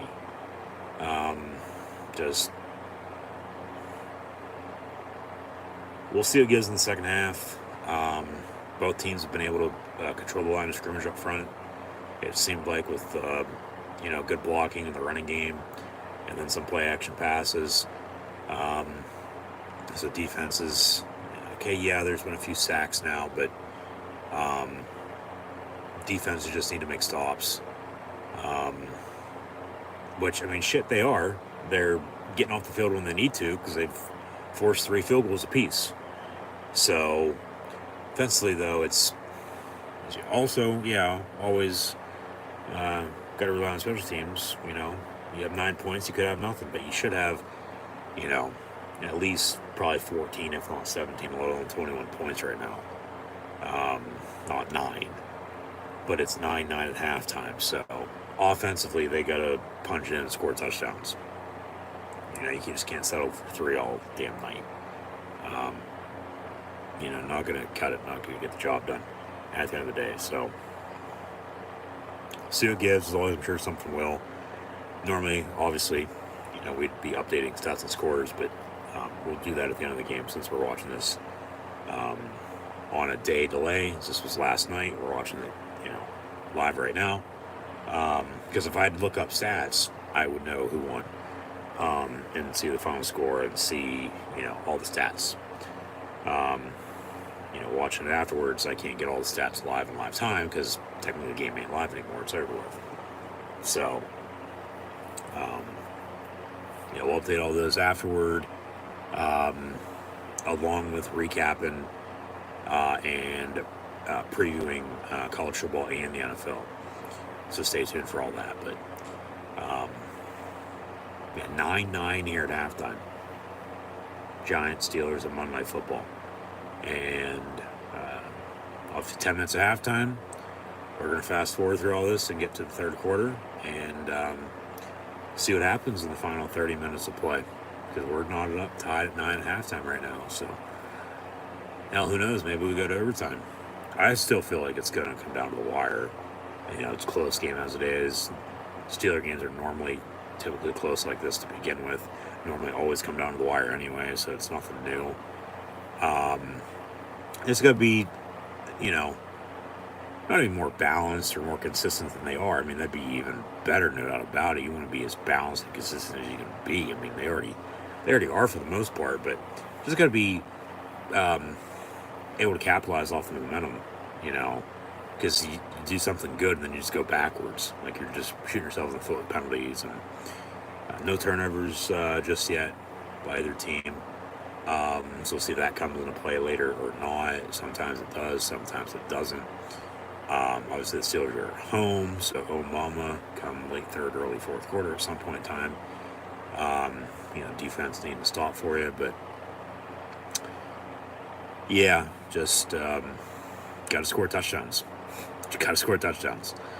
You can keep kicking field goals. You just got to hold them to also continuing to keep kicking field goals or nothing in general, like hold them to nothing. Because then you can hold a lead then and end up, trying to win it that way. They just got to get some breathing room. They're up 3-0, Giants tied at 3. Steelers lead 6-3, Giants tied at 6. Steelers up 9-6, Giants tied at 9. You got to get out more to a 3-point lead. You got to get out to a 7-point lead, a 10-point lead, a 14, 15-point lead. Get some breathing room. And then continue to make stops. And then, time of possession, really shouldn't be on their side then at that point if you can continue to run the football and, make stops on defense when needed. So that's just a given. But got to score touchdowns, continue to kick field goals. So see what happens in the second half. So we'll fast forward here through halftime and get back to the action. Just, frustrating. Because like I said, probably should have 2 touchdowns on 3 of those field goal drives. One for sure. The second was questionable. And then, okay, you have a field goal. So like I said, 14, 21, maybe have, 17 points then at that point. The NFL will have a Simpsons Fun Day football on Monday Night Football, December the 9th. It'll be Bengals Cowboys, and it'll be on Disney Plus and ESPN Plus. They did that with Toy Story last year, didn't they? And it wasn't for one of the international games they did overseas, if I'm not mistaken. So, they'll be going to Springfield, not Cincinnati or Dallas, but Springfield for the Simpsons Fun Day football with Homer and Bart and Marge and everybody else for Monday Night Football a couple weeks before Christmas.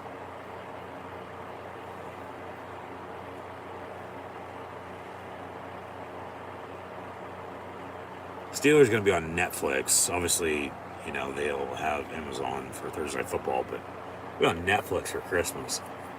I don't know if I'd ever want to see the Steelers play in a, animation type of, game. Obviously, you don't have to watch it like this. You can watch it normal. They'll have the actual game on TV, but if you want to watch it all animated,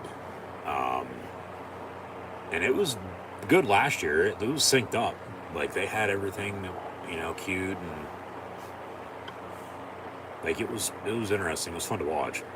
Like I said, I believe that was Toy Story that did that in Andy's bedroom with Buzz and Woody and everybody in the Toy Story franchise. And now they're going to do The Simpsons. So, what's next for next year? That's the question.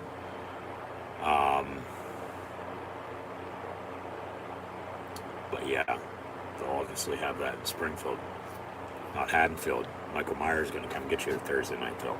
Anyways, that was the announcement they had teased during the first half of this game last night. So that's what the announcement is. So we'll see how that goes. But come this way here from the start of the second half. Once more, Giants, Steelers, Monday Night Football, still tied at 9. Giants can get the ball to begin the second half. So Steeler defense obviously going to need, some stops, score some more points for themselves for that matter too. But saw some highlights of the first half. Back to the booth. Steelers kick off, and the Giants take a knee in the end zone. So that was first and 10, 30-yard line. And here we go in the second half. We're tied at 9. And once again, we'll update stats and scores once we go final and then recap and preview college and NFL football. So stay tuned. But thanks for tuning in and listening. Be sure to like, follow, and subscribe on social media. Links in the description below. Thumbs up button, share, chat questions and comments, super chat, super sticker, super like, super thanks. Always greatly appreciated. So first and 10 Giants from the 30. Danny Dimes, Daniel Jones up under center. More Duke Blue Devil. Said drafted in the first round by the Giants. So the heir apparent to Eli Manning. Really hasn't gone what they thought it would, but they still paid him. They still extended him, and now they're stuck with him. Whether he's good or bad, they're stuck with his ass. So they get a couple yards there. Actually, excuse me, no, they don't. Pass was incomplete, second and 10. And now they'll run it. And up the middle on a big first down run and out past midfield. And to the 45-yard line of the Steelers goes Tyrone Tracy for a big blue New York Football Giant first down.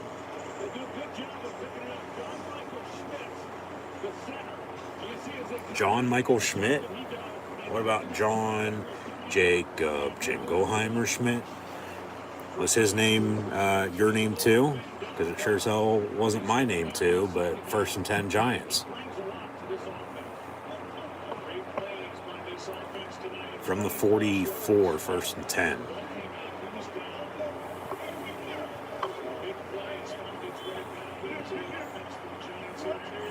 Maybe the Steelers defense can blow their horn and fucking find a way to win this game.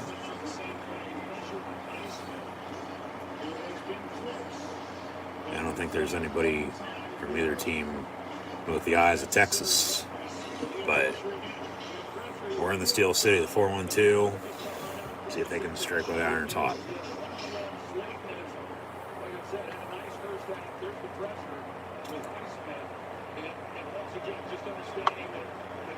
So second and 10 from the 44.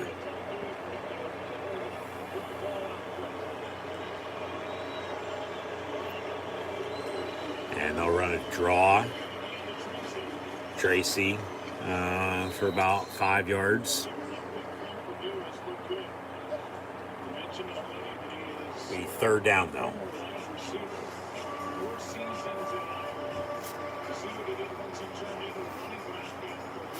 Yeah, he's used to getting touches and running behind, some hogs. He played in the Big Ten, so 3rd and 5. Jones pass, near side complete. Malik Neighbors at the 31. So they'll move 6, and they're going to look to take their first lead, if I'm not mistaken. Yeah, because Pittsburgh's up 3, and then it was tied at 3, and then it was 6-3, and then it was tied at 6, and it was 9-6, and then it was 9-9. So, yeah, Giants going to look to take a lead here tonight for the first time. This is a defense. They're good. They're not a complicated defense. You get a lot of single high safety, which means you have a lot of opportunity. From the 32, first and 10. And a handoff, no gain on the play, second down. You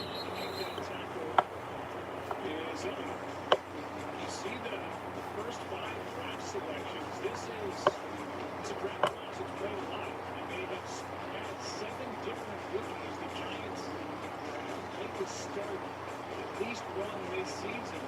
And that includes everybody they picked in this past draft.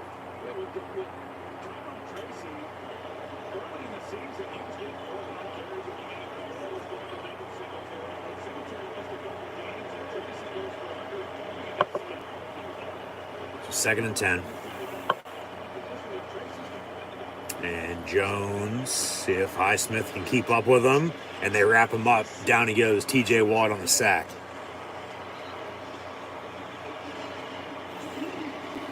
3rd and a mile.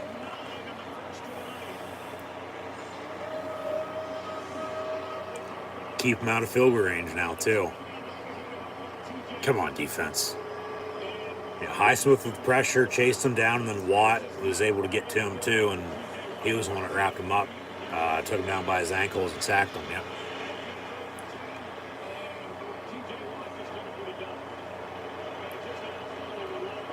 From the 40, 3rd and 19.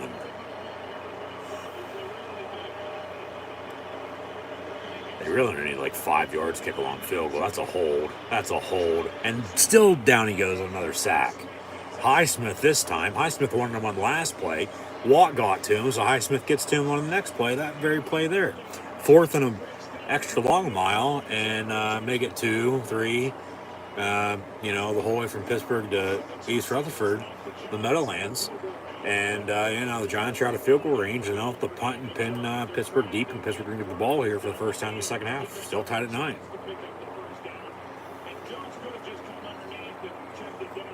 4th and 22 from the 33 when they had a, 3rd and 10. And then the sack, and then another sack. And then Pittsburgh on the return. Austin at the 16-yard line. 1st and 10 Pittsburgh from there when we come back. So back-to-back sacks, forcing a giant punt. Steelers 1st and 10, still tied at 9 when we return. 10:02 to play in the 3rd quarter. And they hold it. So we'll fast forward in the meantime, get back to the action. There is the Steel City. All 3 rivers from the Allegheny, the Monongahela, and the Ohio. 1st and 10, Pittsburgh from the 16. Freiermuth in motion. He's had a quiet game for sure. Wilson going to toss Najee Harris near side. And he gets 2 yards. 2nd down and 8.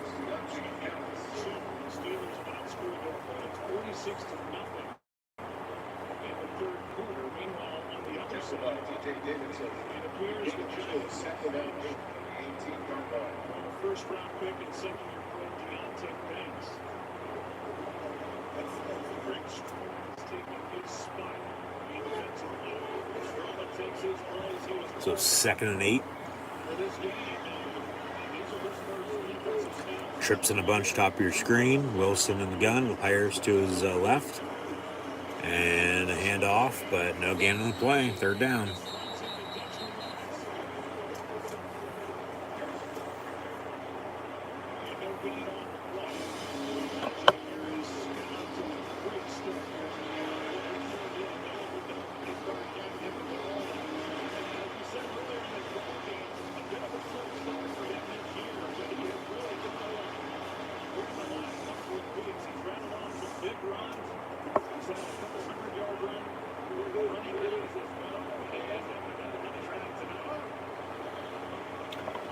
Third and 8 from the 18.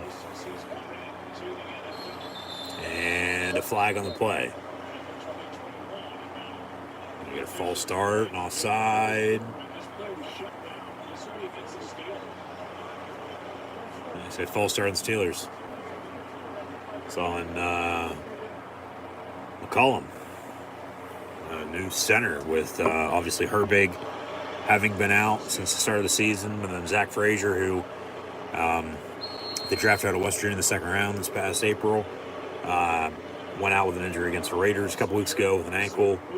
He was out last week, out again tonight. Obviously got a bye next week, so hopefully he can get healthy and return after the bye. But they say false start on the center.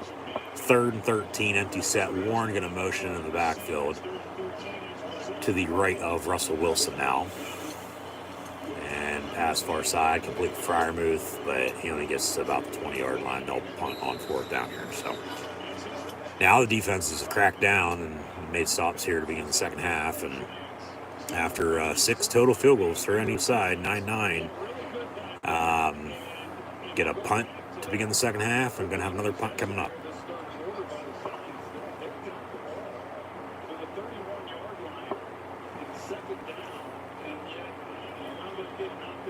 It will be 4th and 5 on the punt, but they don't jump offside, so Waitman will boom it away.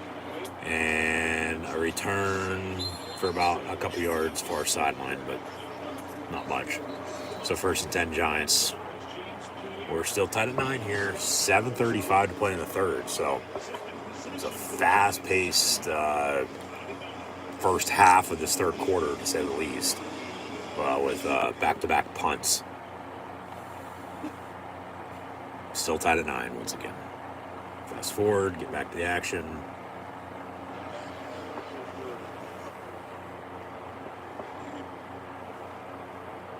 And the Giants 1st and 10. Run up the middle for about 3, maybe 4 yards to the 30-yard line. 2nd down.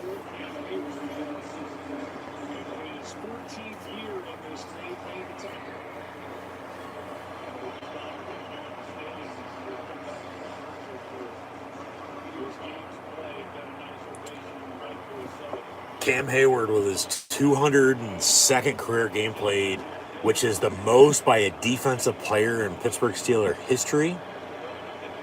That's a damn good one-of-one company you want to be a part of, to say the least, with all the great Steeler defenders there's been since 1933, let alone all the Steeler defensive players that are in the Pro Football Hall of Fame, for God's sakes. I mean, he's now played in more games than all of them just by himself. 202 games for Cam Hayward. And that record's going to keep growing and growing and growing because, yeah, he's a vet. He is only 35, though, even though as a defensive lineman, that might be old. You know, former first-round pick out of Ohio State. But they just re-signed him, extended him this past offseason for another 3 years, so he ain't going anywhere anytime soon. You know, then do the math, 16, 17 games plus the playoffs a year, for God's sakes. Like, he might get to 250. I mean, that's most by a defensive player. I wonder what the record is for offensive player. I would think Roethlisberger's towards the top. I mean, that's 18 years as a starting quarterback, so... Had a delay game with the Giants.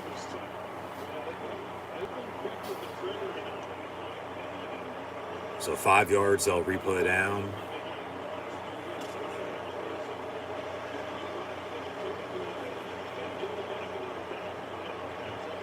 And be 2nd and 16 from the 20. And more pressure, and down goes Daniel Jones again. Alex Highsmith would want some more. And there's 3 total sacks by the Steeler defense.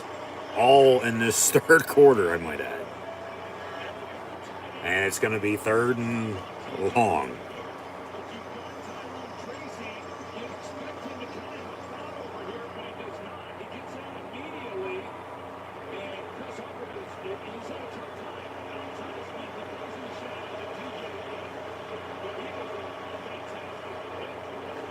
Third and 22 officially. They'll run a draw. And 2, maybe 3 yards up the middle, Highsmith and Hayward on the tackle. So 4th and about 19, 20. Roll it up. They'll punt. Pittsburgh getting the ball back. We're still tied at 9. 5 and counting to play in the third quarter. So it's just the way it is until these teams get rolling. Maybe do a drive and score a couple touchdowns or something. I don't know. But just need a spark. There's a penalty on the play. Obviously, keep running the ball on offense. Maybe take a shot. Russ goes deep. Calvin Austin on the punt return, though, out past midfield. 40, 35, 30, 25, 20, 15, 10, 5. Calvin Austin, the third, with a punt return for a touchdown. Wow. And they'll celebrate in the end zone.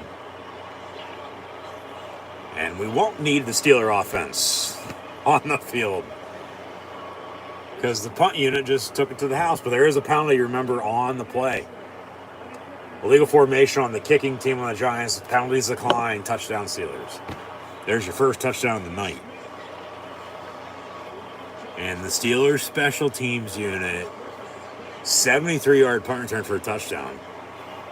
Steelers special teams unit, from kickoffs on touchbacks to Boswell and field goals to blocked extra points, blocked field goals, blocked punts to kickoff, punt returns for touchdowns. First punt return for a touchdown they've had in quite a while, I can tell you that much. Probably since at least 2020. I know Ray had took one back against the Bengals that year. I can't remember if they've had one since or not, but boom. Jig might be out for the Giants. There's your spark the Steelers needed for sure.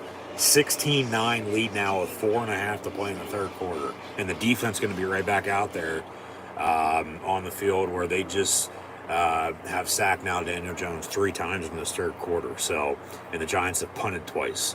You know, we were tied at 9 at halftime, and then you know, it's been a punt contest. You know, since then, and then the Steelers break one on the return. There was a penalty, but it's declined, obviously, because it's against the Giants, and the Steelers return it 73 yards for a touchdown to break it open, 16-9. Still a one-score game, obviously, but 3 field goals, at least 2 of the 3. They should have had fucking touchdown drives, not field goal drives. So, I mean, you're looking at, you know, yeah, this game's close. Shouldn't be, I should say, as close as it is, but it is. You know, normally it's the other way around.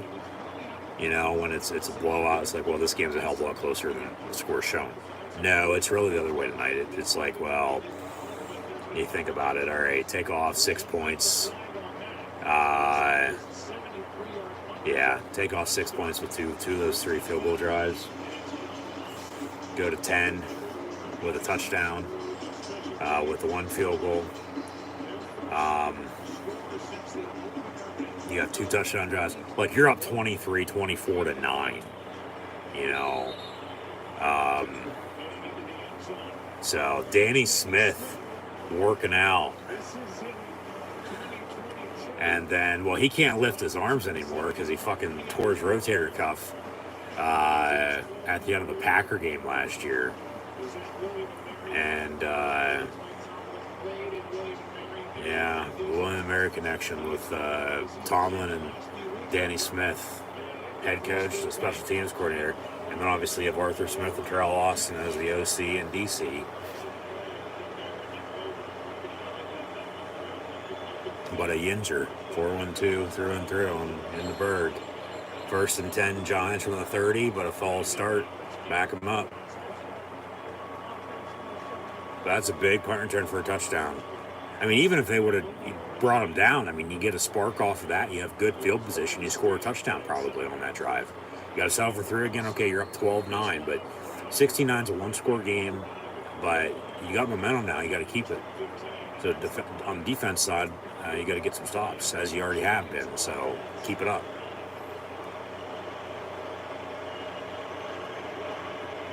First and 15 from the 25. And a handoff.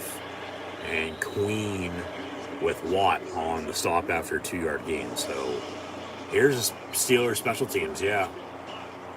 Blocked a field goal, blocked an extra point,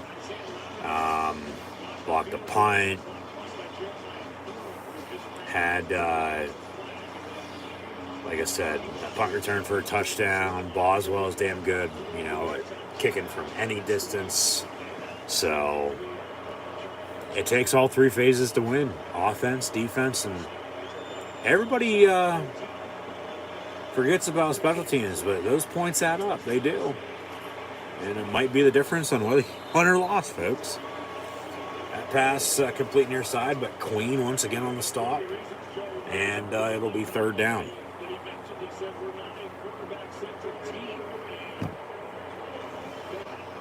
Yeah, you get your points while you can get them and where you can get them, you know.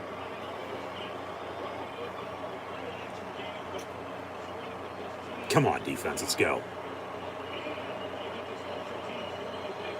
3rd and 13.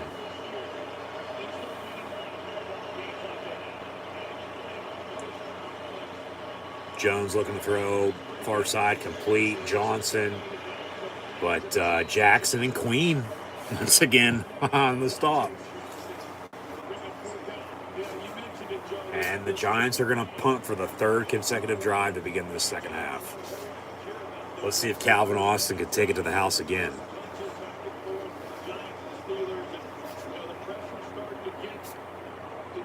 I mean, if not, you have a lead now. Run the damn ball, work clock.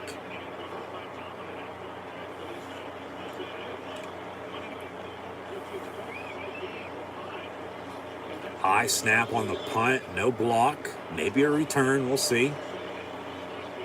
Nope, it's going to bounce into the end zone for a touchback.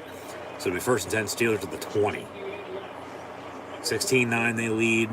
Should have more points on the board, but hey, you can take it while you can get them. You have 3 field goals and a touchdown. They only have 3 field goals. So that punt return for a touchdown is the difference now in this game. And the offense is going to be out there when we come back, 1st and 10. Going to try to extend their lead. Like I said, you have a lead in the second half. You have a strong running game. Continue to run the football, work clock, put the pressure on them, go up 2, 3 fucking 4 scores on them. I mean, they've scored 30 plus in back-to-back games. Why not do it again? You know, you're halfway there.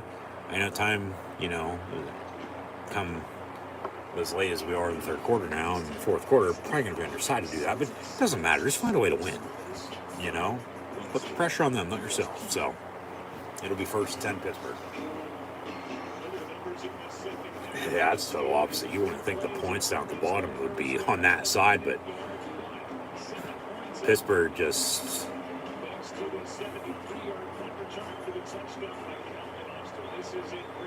able to take advantage of, what they've been dealt. And the situation they're in. That pass on the screen far side, caught, but tagged for a loss, 2nd and long.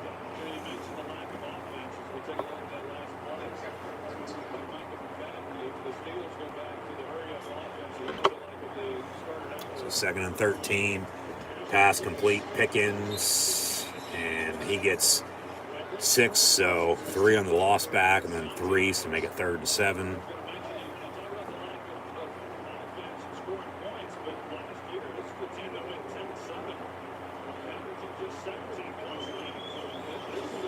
And Wilson going to roll out. Pass going to be caught. Freiermuth, 1st down. Steelers at 34.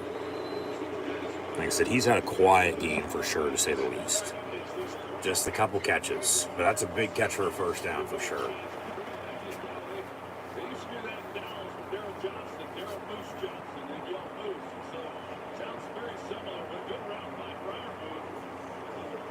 From the 34, 1st and 10.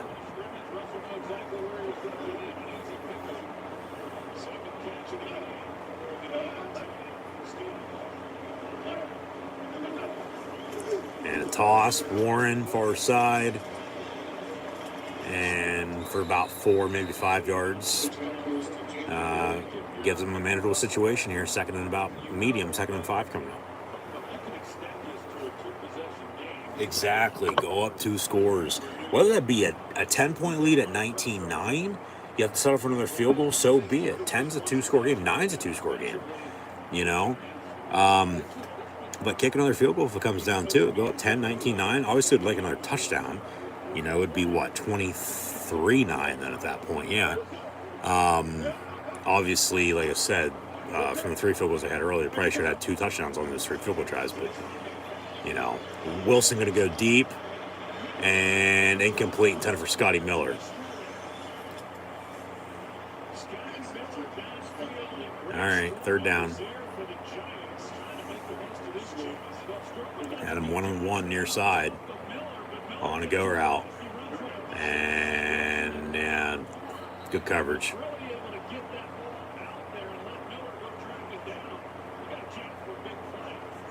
And good coverage, and still had a chance to make it, but couldn't. So 3rd down. 3rd and 5, 6, yeah. And now they'll reset the play clock. Goes the ball boys on the field. All right.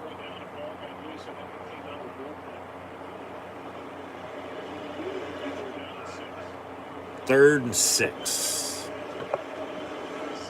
See if they can convert, keep drive going. That's an offside. So 4th and or 3rd and inches now. Now they say false start. God damn it. So it'd be 3rd and 11.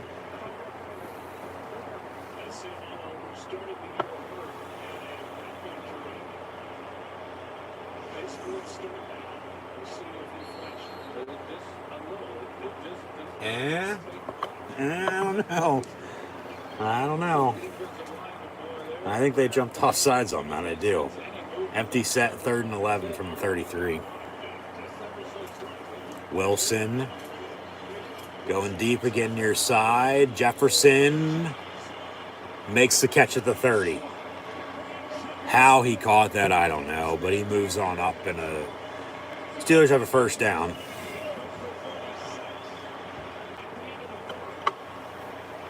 And Tomlin looks into the camera and gives a thumbs up at the end of the 3rd quarter. The Steelers lead the Giants 16-9. That'll be a meme.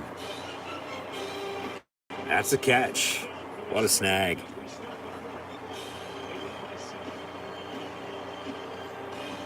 Dun, dun, dun, dun, dun. All right, we'll fast forward here, get to the 4th quarter. Got to keep it going. I'll settle for a field goal if it comes down to it. I'll kick it. Go up 19-9, excuse me. Go up 10 points. That's 2 scores.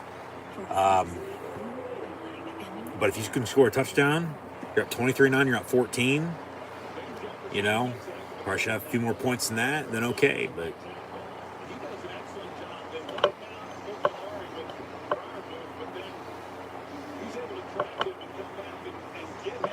probably a little DPI too, I might add. But Jefferson's still able to make the catch. Big 1st down pickup. So 4th quarter, they're going to be going from the river to the hills.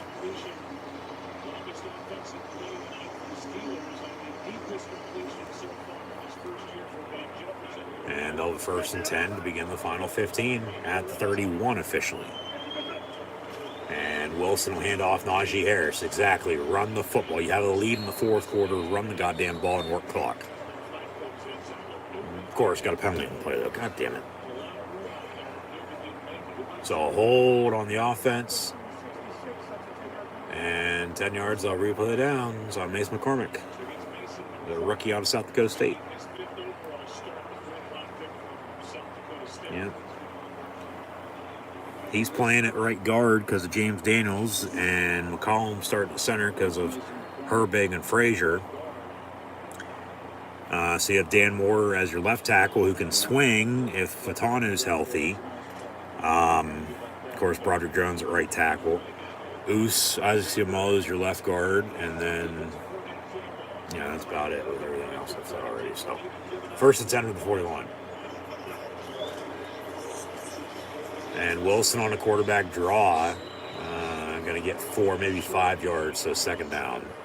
But obviously had a decent run there by Najee to begin the 4th, and then holding backs it up, and then get a couple yards there, get some yarders back. 2nd and 15 from 36.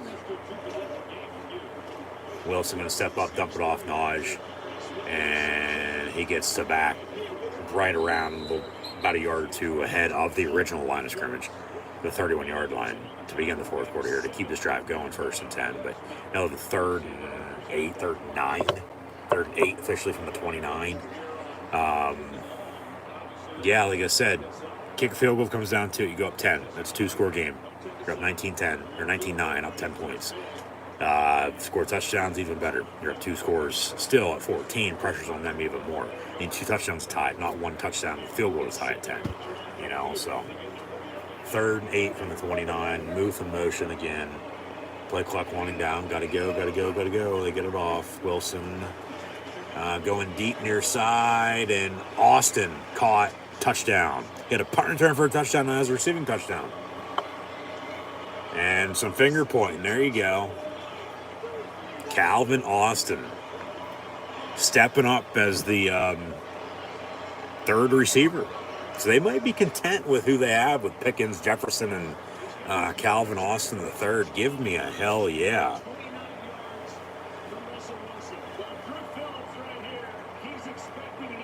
Little hitch and go.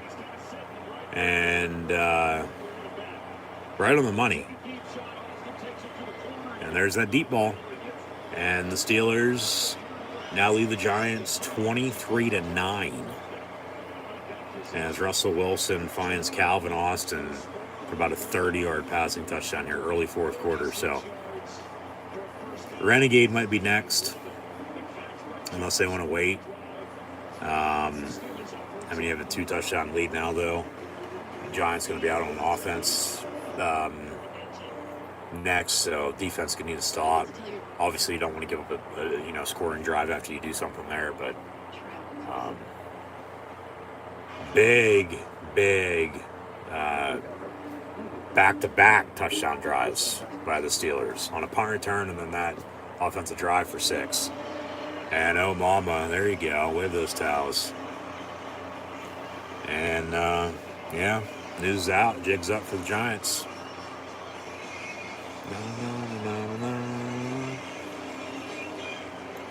And Daniel Jones and the Giant offense, well, they're a bunch of wanted men. Where's Rat at when you need him?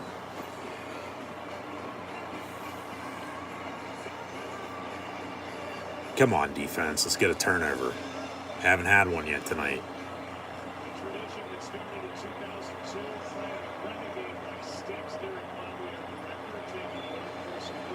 So Boswell on the kickoff. And we'll have a return.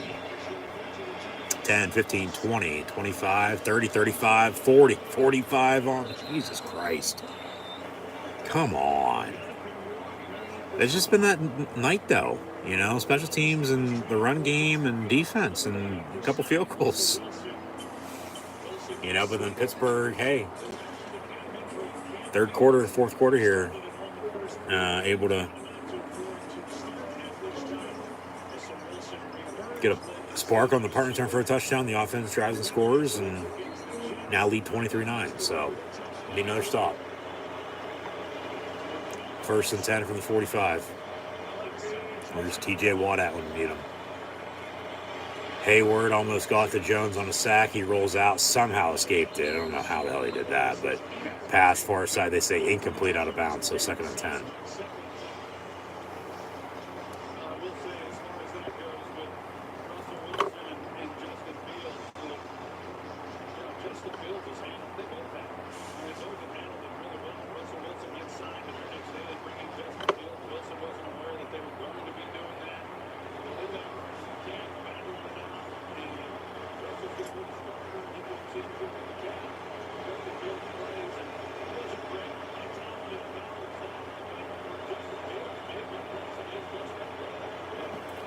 So from the 45, 2nd and 10, they get the good kickoff return, and then they, don't do anything on that first play. Get 4 yards on this next play, so 3rd and 6. Come on, defense, need to stop. Yeah, Joe, I got the chance to talk to Jason Fields before the game, and he said he's a big believer in everything happening for a reason, and that he's just using this time now to learn from Russell Wilson.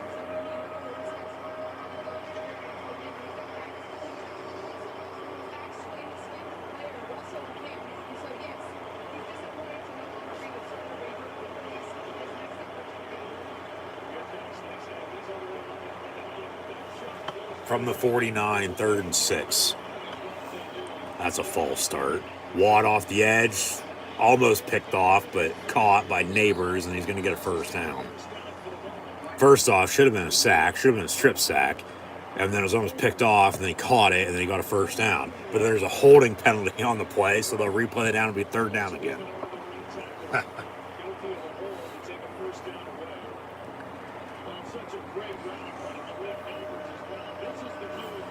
Yep, just slam on him inside. And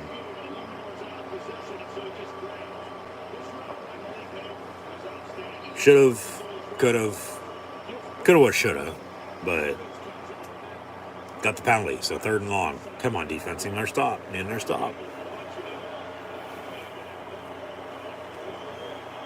3rd and 16 from the 39, empty set.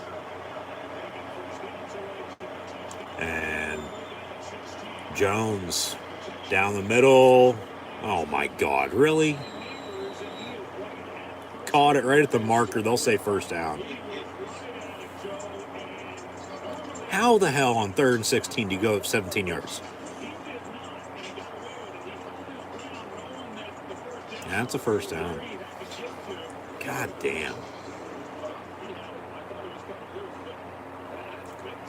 So from the 45, 1st and 10, yeah, that was a big play. Jones going deep, near side, Neighbors, and through his hands, incomplete. And now he's hurt. A little slow to get up.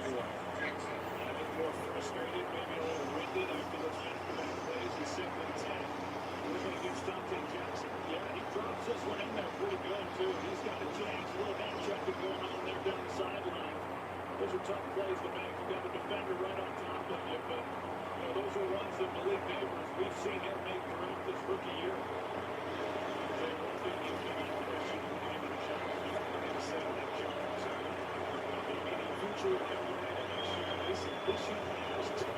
Second and 10 from the 45. And a draw. Tracy, 30, 25, 20. Tackle him, Minka. And he gets in, touchdown. God damn, you got to be kidding me. How do you give up a touchdown drive like that? 45-yard rushing touchdown by the Giants. I mean, yeah, okay, they got good starting field position off of a kickoff return to the 45-yard line. And then all they had to do was go another 5, 10, 15 yards, and obviously a couple plays later, even with penalties, they still go forward and run game. Good blocking, yeah. And off to the races he went. You can't really complain there. And 61's eligible because they're going to go for 2. And what the fuck is this? They ran a bubble screen far side with everybody out there to block, and it falls incomplete. Okay. What the fuck? Okay, you go for 2 when you're down 8 at 23-15. Highsmith on the hit, as Neighbors was the intended target, falls incomplete. But they had a center, they had a guard, and then they had a receiver bottom of your screen. They had everybody else blocking top of your screen. Neighbors was behind to make the catch, but he dropped it anyway, so 2-point try is no good. But why are you chasing points? I mean, you're not really chasing that many because you're still only down 8, not 9. Pittsburgh can get the ball here, though. 11:07 to play. Pause this real quick. Giants going to kick off. Say what I'm going to say. Steelers can get the ball back here, up 8. 11:07 to play. Both teams all 3 timeouts. A 2-minute warning to come. But, there was no need to go for 2 there. Because now you're going to have to go for 2 again if you do score again to tie at 23 if you can hold. If you would have just kicked the extra point, 23-16, a touchdown ties it at 23 if the extra point's up and good. If you can hold, if you can somehow get the ball back and, go do what you just did. But I don't get going for 2. Other than, you go for 2, you get it, 23-17 then, if you can hold. Touchdown would win it for you then at that point at 24-23. But because you went for 2 and didn't get it, you're going to have to go for 2 again if you do score. That just, it still doesn't make any sense. That's just the analytics to it that, what the fuck? No, just kick the extra point. When all else fails, go with your gut. It's common sense, but there's so much stupidity in the world nowadays. It's like nobody knows their fucking right from their left. So, all right. Giants on the kickoff here. It's 23-15 Steelers, and we have 11:07 to play. So, Steelers, hey, with a lead again, run the football, work clock, and just don't do anything stupid. We haven't had a turnover yet by either team. The Steelers defense has come close to a strip sack, an interception, but obviously no cigar. And the Giants were able to get a return going there with field position and, capitalize off of that and drive and score. Where the Steelers got their spark off of a punt return for a touchdown, and then they get a stop on defense, and the offense goes and drives and score. They're up 23-9 as it was 9-9 at halftime. And then back-to-back touchdowns, and then they give up a touchdown. So here we are, 23-15, with the Giants' 2-point try, no good. And then they're on to kickoff, so the Steelers getting the ball back, up 8, 11:07 to play. And they'll kick off from 35, left to right. Steelers on the return, and from right to left. Fresh television screener on dial, touchback on the kick, and first down 30.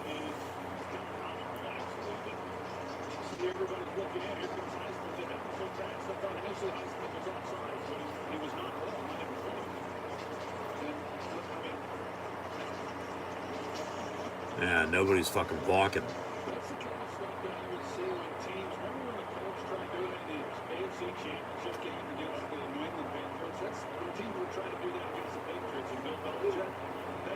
You'd always be ready for it, yeah. That is embarrassing for them. 1st and 10. Russ going to hand off Najee Harris. 5 yards up the middle, maybe 6 yards, second down. I mean, I've seen other teams do that too, and they're chasing points in that regard, and they don't, get it, and then they end up fucking losing. Just this is why you take your points while you get them. You don't chase points. Yeah. 2nd and 4.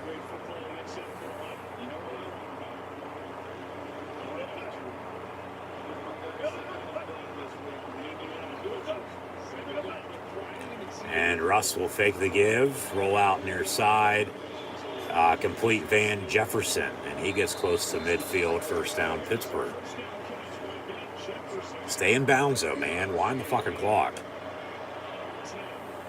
Obviously, they'll wind it once they reset and get a first down, move the sticks, but stay the hell in bounds on every fucking play. Just wind the damn clock. Run it, too. There's no need to pass. Run the damn ball and work clock. You have a lead. I mean, maybe take another shot. That's how you scored on the passing touchdown, but out of the eye, Wilson up under center. Will fake the run again, and he will look to throw deep downfield, and Pickens, and gonna high step the near sideline, and they say catch and run, but pushed out of bounds inside the 5, 1st and goal Steelers. Just right on the money, yeah. Where'd he step out at the 4?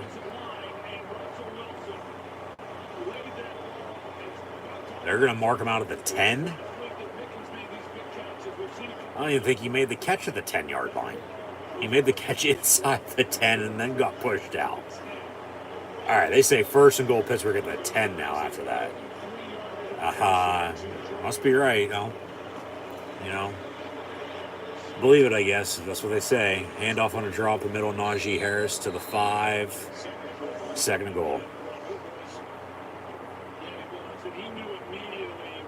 Yep, right on the money. In stride. Yeah, I still think he was pushed out inside the 5. Didn't go out of bounds to the 10. He was a little closer than that. And that run might have fucking went in for a touchdown on that run, But 2nd goal now at the 5 out of the pistol. Run it. I'm telling you, just run the damn ball. And they will. Najee Harris, but no gain on the play. 3rd and goal from the 5. All right, maybe run it again, but probably run a bootleg, some play action somewhere. Just don't turn the ball over. If you got to settle for 3, okay, so be it. Fine by me. You're going to go up 2 scores again, as you did it, when it was, 16-9, you could have kicked a field goal, but then you got a deep ball, you end up scoring. Because it could have been 19-9, you're up 10. But no, then you're up 23-9. And then, of course, you get up the touchdown, so it's 8-point game, 23-15. This backtracks to the Giants' decision to go for 2. I mean, yeah, they'd still be down 2 scores anyway, and time's not on their side. And I got an injury timeout, so they'll take a break. Hopefully he's okay. Never seen anybody get hurt, so we'll fast forward through this commercial break. But if the Steelers have to settle for 3, then okay, so be it. It's 23-15. Go up 11 at 26-15, for God's sakes. Touchdown's even better. Go up 30-15. You know, it's a 2-score, 15-point game. You know, and it took them fucking 3.5 quarters to score 15 points, for God's sakes. You know, so don't tell me they're going to score 15 points and, you know, 2 quick drives. Like, no way. So 3rd and goal, Pittsburgh from the 5. And 8-10 and counting to play. Freiermuth in motion. Just don't turn the ball over. I'd run it. I would. Just go up 11. I mean, touchdown probably ices it, though. And if you pass, which they will, and then Russ gets sacked. So, be 4th down, and Boswell going to come out for another field goal to go up 11 at 26-15, potentially, if it's up and good.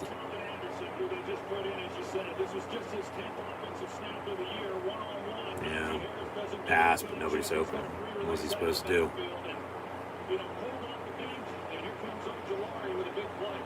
Kick it. 27-yard field goal. And it's going to be up and good. So the Steelers now lead by 2 scores. 11-point lead, 26-15. Giants need a touchdown, a 2-point, and a field goal to tie, if they can hold. Peyton is Peyton. And obviously 9-9 at halftime. Both teams have done shit in the second half. They're Joe Buck, Troy Aikman, who I think are the best NFL broadcasters in today's game. And then it's Burkhardt and, well, it was Greg Olsen. Brady ain't bad, but everybody gives Collinsworth shit. Tirico and Collinsworth are pretty damn good. And then it'd probably be Burkhardt and Brady now, because Olsen ain't there, because they demoted him because Brady, you know, was in the booth. And then Tony Romo alongside hello friends Jim Nance, because Romo just tries to be too perfect. Touchback on the kick. Those are your top teams, obviously. There's some damn good announcers that aren't even, you know, doing the main game of the week. You know, they're doing all the regional stuff. But 1st and 10 here, Giants from the 30. They trail now by 11. So this is the largest lead by either team tonight. Obviously, Pittsburgh was up 3, tied at 3, up 6-3, tied at 6, up 9-6, tied at 9.5.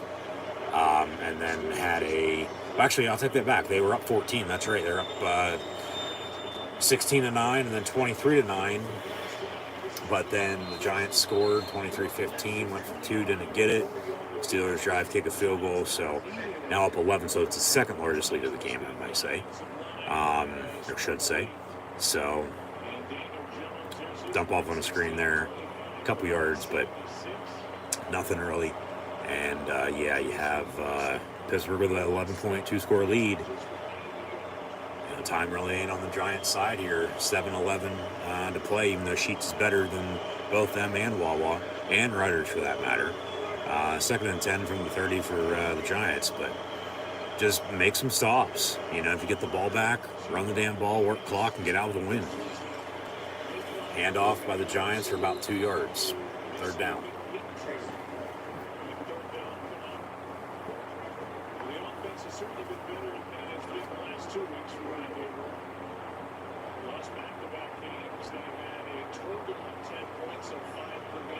So from the 32, 3rd and 8. And Jones going to step up down the middle, caught at midfield. And then obviously in the NFL, you have to be down by contact. This ain't college football. You just can't be down if you fall on the ground. So they had to touch him to make sure he was down. As he made the catch at midfield, and they got a 1st and 10 from there. Do Big Blue.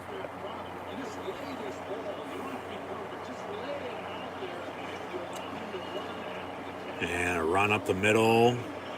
And a broken tackle. 1st down run for almost 20 yards to the 33-yard line. 1st and 10.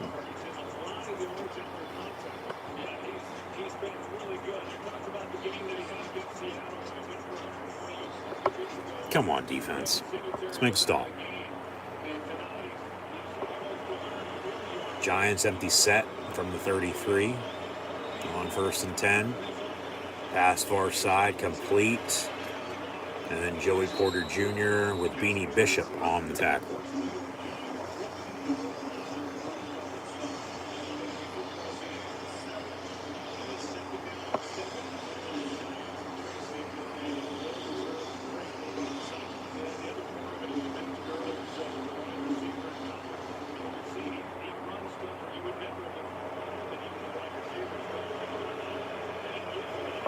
Second and 7 from the 30. Jones throws it on the ground, incomplete. 3rd down.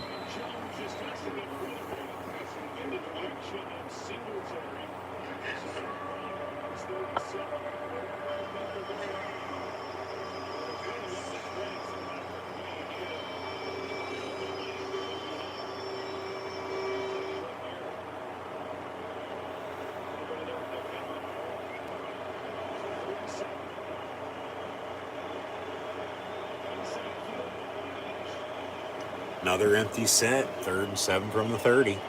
Jones on a slant, incomplete, and intended for Malik Neighbors, but hidey-ho there, Neighbor. Steeler defense gonna try to hold and maybe improve on their 11-point lead right now. The Giants can... All right, miss a field goal or 48-yard attempt coming up. Make it, but then the Steelers do something, on the back end of it to just right back to them, punch them in the mouth again. Field goal up and good. All right, 26-18, back to a 1-score game. 8-point lead for the Steelers, so the Giants need to get the ball back somehow and score and go for 2 and hope to tie it at 26. They want to, have a chance to keep this game going. Time ain't on their side, though, being down, the 8 they are, as we'll go to break and get back to it here within a couple seconds as I fast forward.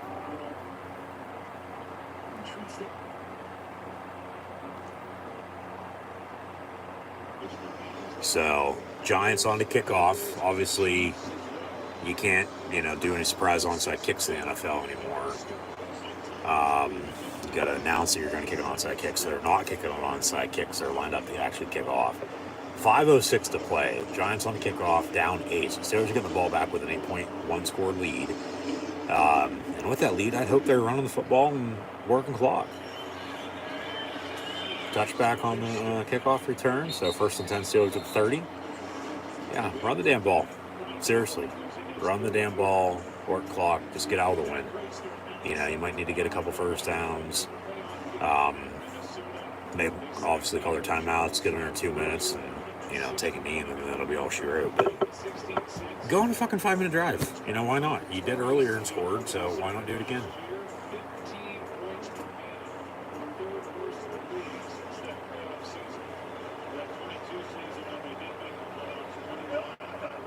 So 1st and 10 Steelers from the 30. Wilson up under center. Austin in motion. And they'll hand off Najee Harris. And he gets 3 yards. So wind that clock. Just keep running it. Just keep running it. No need to pass. Run the damn ball.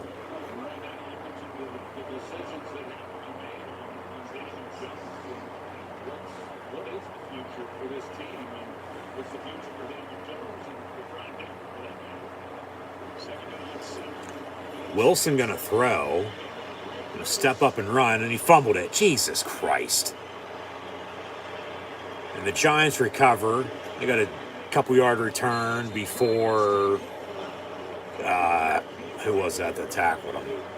Because George Pickens just was hopping around, did some sort of leap. And the rolling on the field's a fumble recovered by the defense. Was he down on a replay here? Nope, that ball's out. He was not down. Knee not down, shin not down, elbow, forearm not down, and Russ knows it. He's like, shit. Okay, it was a pass play. Nobody's open, so he tucks off and runs. Tucks it, takes off and runs, excuse me. And just because of the hit he got, the ball popped loose and fumble, and now the Giants have a short field, down 1 score, down 8, need a touchdown and 2 points to tie it. Costly turnover at the wrong fucking time. Jesus Christ.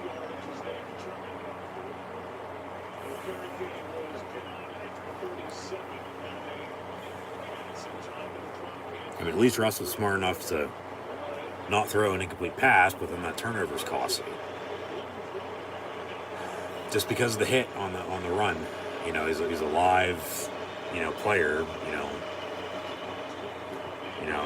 with being the runner, like it's free for all. And neighbors on the reception near side for 9, second and short, but now they're gonna have to rely on the defense to get him a stop.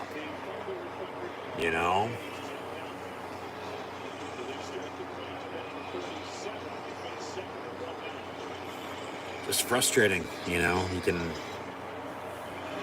get out to the lead they have, and they just inch back and inch back and inch back, and then you have a chance to put them away, and then you turn the ball over the way you did. 2nd and 1, they hand off up the middle, first down. So just need a stop on defense. I mean, the Giants with 4 minutes to play, 3 timeouts, about 4:09 and counting. Plus 2-minute warning. I mean, they could kick a field goal if it came down to it. You're down 5, but then you still have to get a ball back and, score a touchdown to win at that point. So, I mean, it might be 4-down territory for them if they, decide so. Obviously, they went for it on 1 4th down, got it, kicked a field goal, another 4th down, kicked a couple other field goals. Obviously, the Steelers did too, but they get an injury timeout here. But, even if they do score, they got to go for 2 to tie it at 26. So it's 26-18 here. Under 4 now to play, 3:44 officially. And Tyrone Tracy, who's had a hell of a night running the football for the Giants, out injured now. And he might, be in concussion protocol. He took a shot to the head. And you can just tell he looks woozy. And when they take the helmet, it's a head injury. So 2nd and 8 from the 20 now for the Giants. Jones gonna get tripped from behind. He somehow got a yard on that. Obviously with the trip he fell forward, so that's how. But big 3rd down coming up. See if the Steeler defense get a stop, get off the field. Turnover would be nice. I mean, they just got a turnover off the Giants. Cancel that out. Make sure they don't get points off that turnover. I don't know if you'd even get points off of the turnover, even if you got it, because you're not going to want to try to score. You're just going to try to run the clock out. If you score, you score. But 3rd and 7, and a strip sack. There you go. T.J. Watt on the strip sack. T.J. Watt on the recovery, and it'll be 1st and 10 Pittsburgh. 2:59 to play. They have 3 timeouts. They're not going to be in any hurry to call them to stop the clock. The Giants also have 3 timeouts, though. So they'll call 3 of those. That's 3 plays. Pittsburgh's going to have to get a 1st down. If they can get a 1st down under 2 minutes, game's over. They can take a knee, and they'll win it 26-18. But here's a replay. Yeah, T.J. Watt just off the edge. And just got under the tackle and strip sack, and ball's loose, and he falls on it. fumble recovery, and 1st and 10 for the offense. So offense turned it over, but the defense gets them the ball back, didn't give up anything, and like I said, now they'll just have to get a first down for the most part, under 2 minutes to play, and they can knee it out, and game's over. 1st and 10 from the 28. Run the damn ball. And Wilson will toss Najee Harris. And he gets 4 yards. 2nd down. Giants with a timeout. They're first. They'll have 2 left. Actually, there's a flag on the play. So they'll get to keep their timeout for the time being. Probably hold on the Steelers.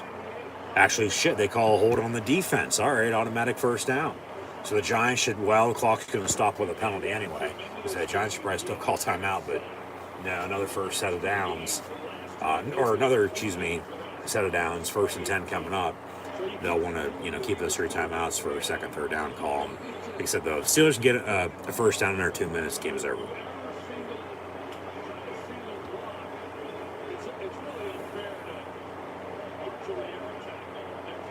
So 1st and 10, Pittsburgh from the 37. And Wilson will hand off Najee Harris again up the middle. And he'll get about 7, maybe 8 yards. 2nd down. Now a timeout by the Giants, it looks like.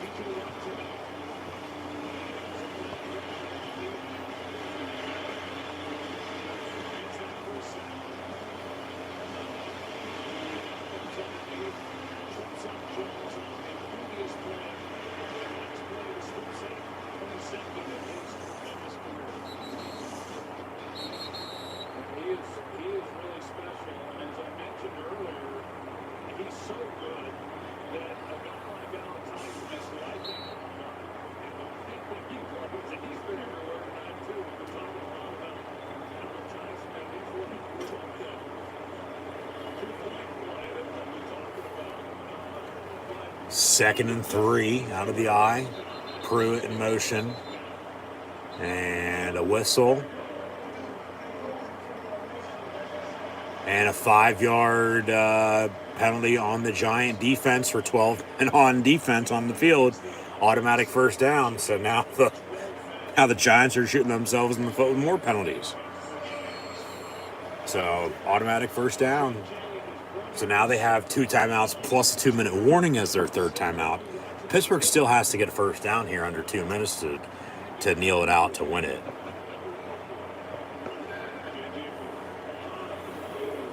And under center out of the eye is Russ.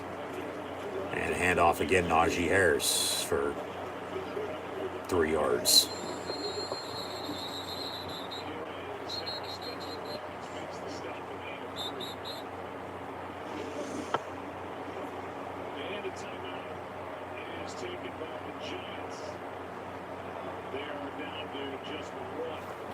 Giants call another timeout. They'll have 1 left, plus 2-minute warning. But game, for the most part, probably over with. The Steelers are going to win. Fields and Wilson celebrating on the sideline, and the Steelers now are 2 minutes and 41 seconds away from a 6-2 start here. Yeah, 6-2 when they should be fucking 8-0 if they win this game. You have a 3-point loss at the Colts and a 3-point loss against the Cowboys because of turnovers. Turnovers you shot yourself's foot in, turnovers you couldn't score off of. And then you still have a shot to win the one game, but the defense gave up a score and then you lose. And it's going to be 6-2, but should be undefeated at 8-0. Because they truly should be. They should be. Giants with a 3rd and final timeout? Yeah. 2:35 to play. But Pittsburgh has a 3rd down, so if they can get a first down going into the 2-minute warning, you can knee it out.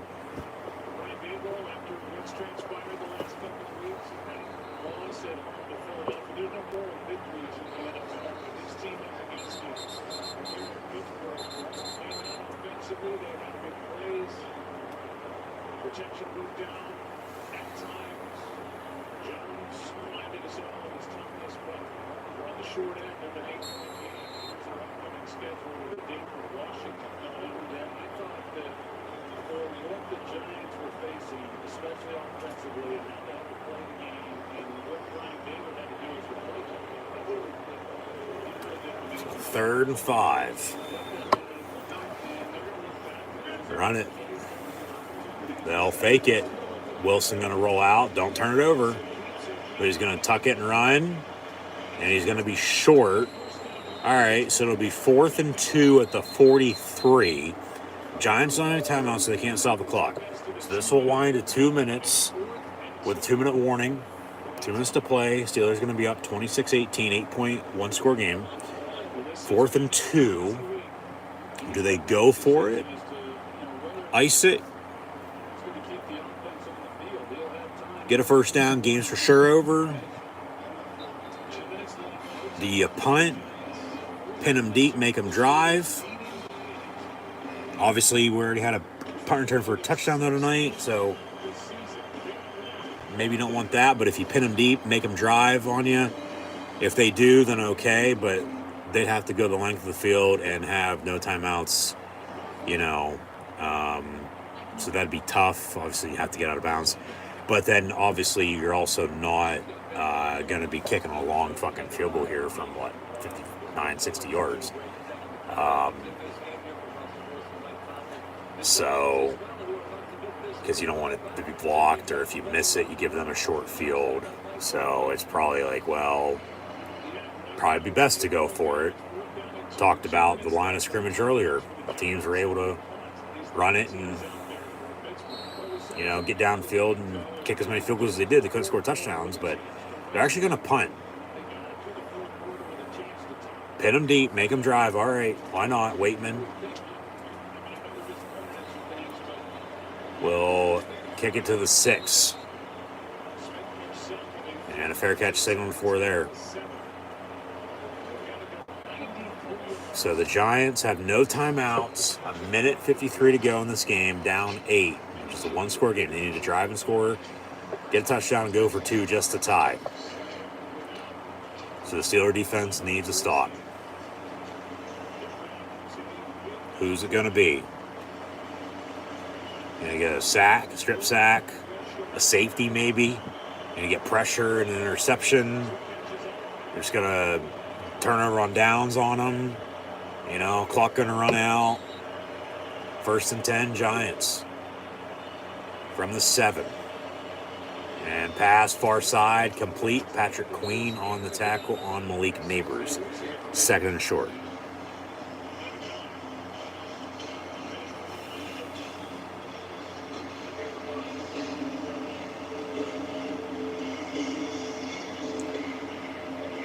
Come on, defense. What do you got?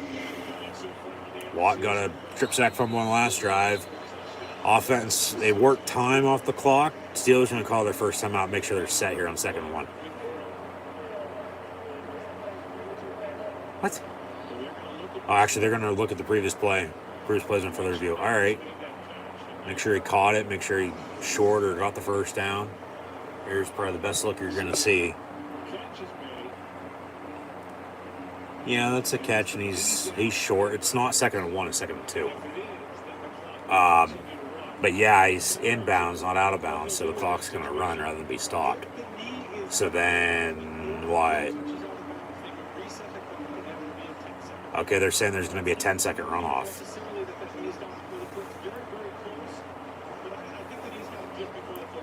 We'll see what they call.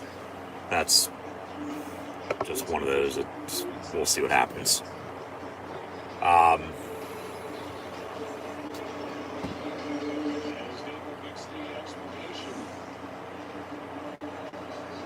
Yeah, Steeler defense still needs to stop. If they want to win this game, that is. Which I'd sure hell hope they would.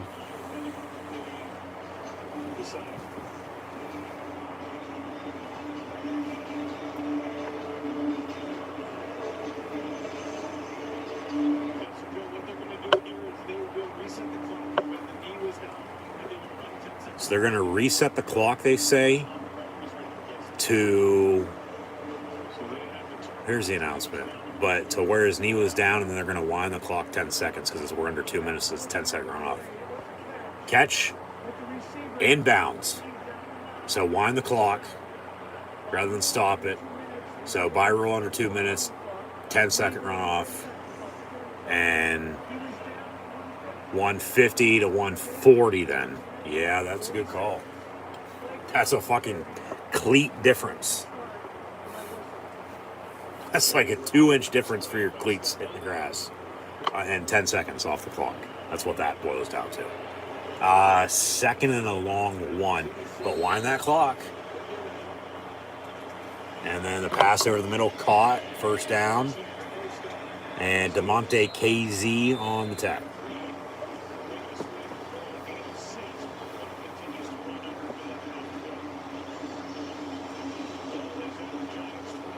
So 1st and 10 from the 22. Jones looking to throw. Down the middle, high, incomplete. With Joey Porter on the coverage.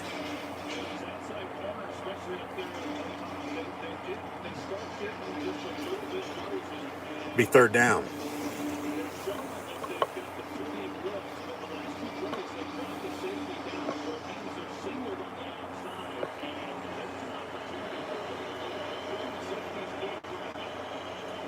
Actually, 2nd and 10, excuse me. Jones down the middle and caught. Theo Johnson. So 1st and 10 from the 48. Yeah, nice throw down the middle and a bigger catch. They've had a couple of those tonight. So 1st and 10, Giants. Quick pass near side, complete. Johnson again. So 2nd down and about 7.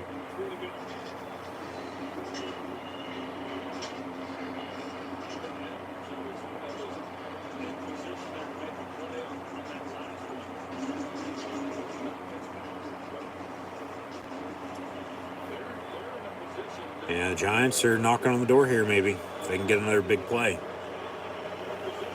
Especially under a minute to play, need a touchdown, 2 to tie it. Jones looking to throw. Near side, high, but caught at the 35-yard line. And they'll say 1st down. Jesus Christ, come on, defense. You need to stop. And remember, they have no timeouts. So tackle them inbounds.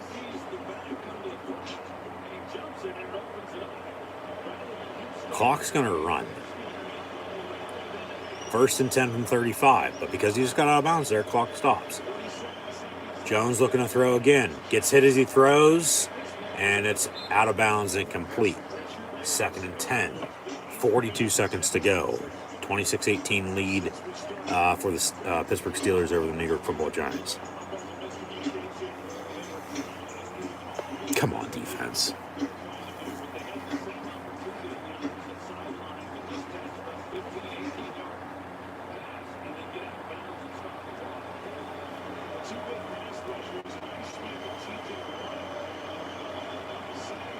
So 2nd and 10 from 35.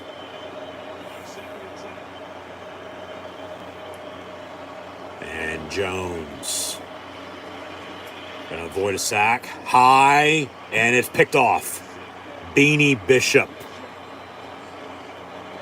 The Beanie Baby does it again. The undrafted rookie free agent from Morgantown, West Virginia. The Mountaineer has intercepted both New York quarterbacks in consecutive weeks. Tonight with a game-sealing interception, and the Steelers are going to beat the Giants 26-18 to get to 6-2. Yet they should be undefeated at 8-0 after now this game. But 2 3-point losses in back-to-back weeks to the Colts and Cowboys because of turnovers. They shot themselves in the foot with turnovers against the Colts and couldn't capitalize off of the Dallas Cowboys' mistakes, and lost both games by a total of 6 points, 3 apiece. But from 3-0 to 3-2, they're now 6-2 going into the bye week, and they'll go to Washington Veterans Day weekend. They've now won 22 in a row at home on Monday Night Football. Dates back to 1992. It's the longest streak of Monday Night Football history. But yeah, the Giants with the loss will fall to 2-6. Pittsburgh with the win, 26-18 over Big Blue. As mentioned, get to 6-2 now going into the bye week. Even though, yeah, they should be undefeated. Oh well, they're not. They've taken care of business now in the first half of the season. They have. Obviously, they're going to get into divisional play in a few weeks, right before Thanksgiving. And, later on in the year and into the new year too, but with a few other games, obviously here and there, this is how the schedule, shook out for them. And that's what I said earlier, the bye week couldn't come in a better time. It's literally halfway, week 9 next week now, in an 18-week season. So right smack dab in the middle. And you're 6-2 going into the bye. You have momentum. You have a running game. You have a defense, obviously, as they always do, relying on special teams. Remember, tonight it was 9-9. Well, last night, I'm watching this now, but it was 9-9 at halftime on Monday Night Football, the Giants and Steelers. And then Pittsburgh, with special teams, had a 73-yard punt return for a touchdown. That was the spark to get a 7-point lead rather than up 3-0, tied at 3, up 6-3, tied at 6, up 9-6, tied at 9 at halftime. Both defenses forced punts early third quarter. That other giant punt, Calvin Austin third, returned at 73 yards for a touchdown. Steelers were up, 16-9 then. Offense got the ball because the defense got off the field real quick after that. Went on a touchdown drive. Calvin Austin with a touchdown reception from 30 yards out from Russell Wilson to go up 23-9. Yeah, the Giants did drive and score. Went for 2 for whatever fucking reason. Even though they didn't get it, they were still down 8. But, if they would have just kicked it, they would only be down, 6. They can hold, score a touchdown. You're up a point. But they decided to go for 2. Obviously didn't get it, so it's 23-15. Steelers go up 2 scores at 11, which is the second highest lead, second longest lead they had this evening. Obviously they're up 14 at 23-9, but 26-15 is a 2-score game, late in the fourth quarter. Time made on the Giants side.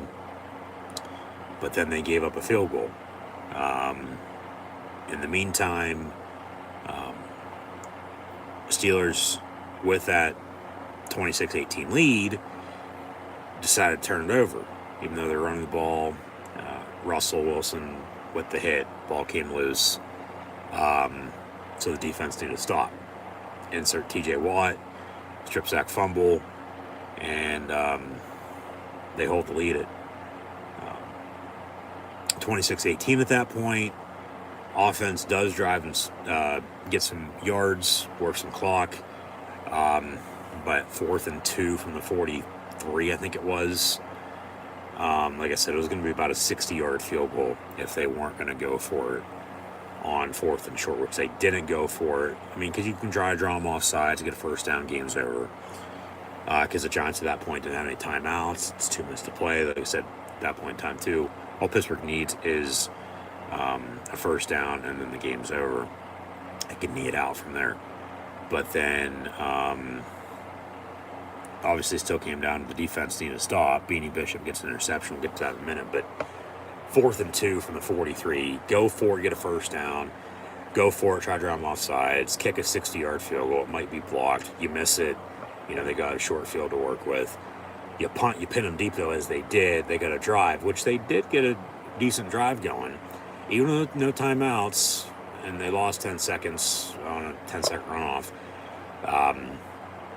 Obviously they're not running the football there, so you're not stopping the run. You're forcing pressure,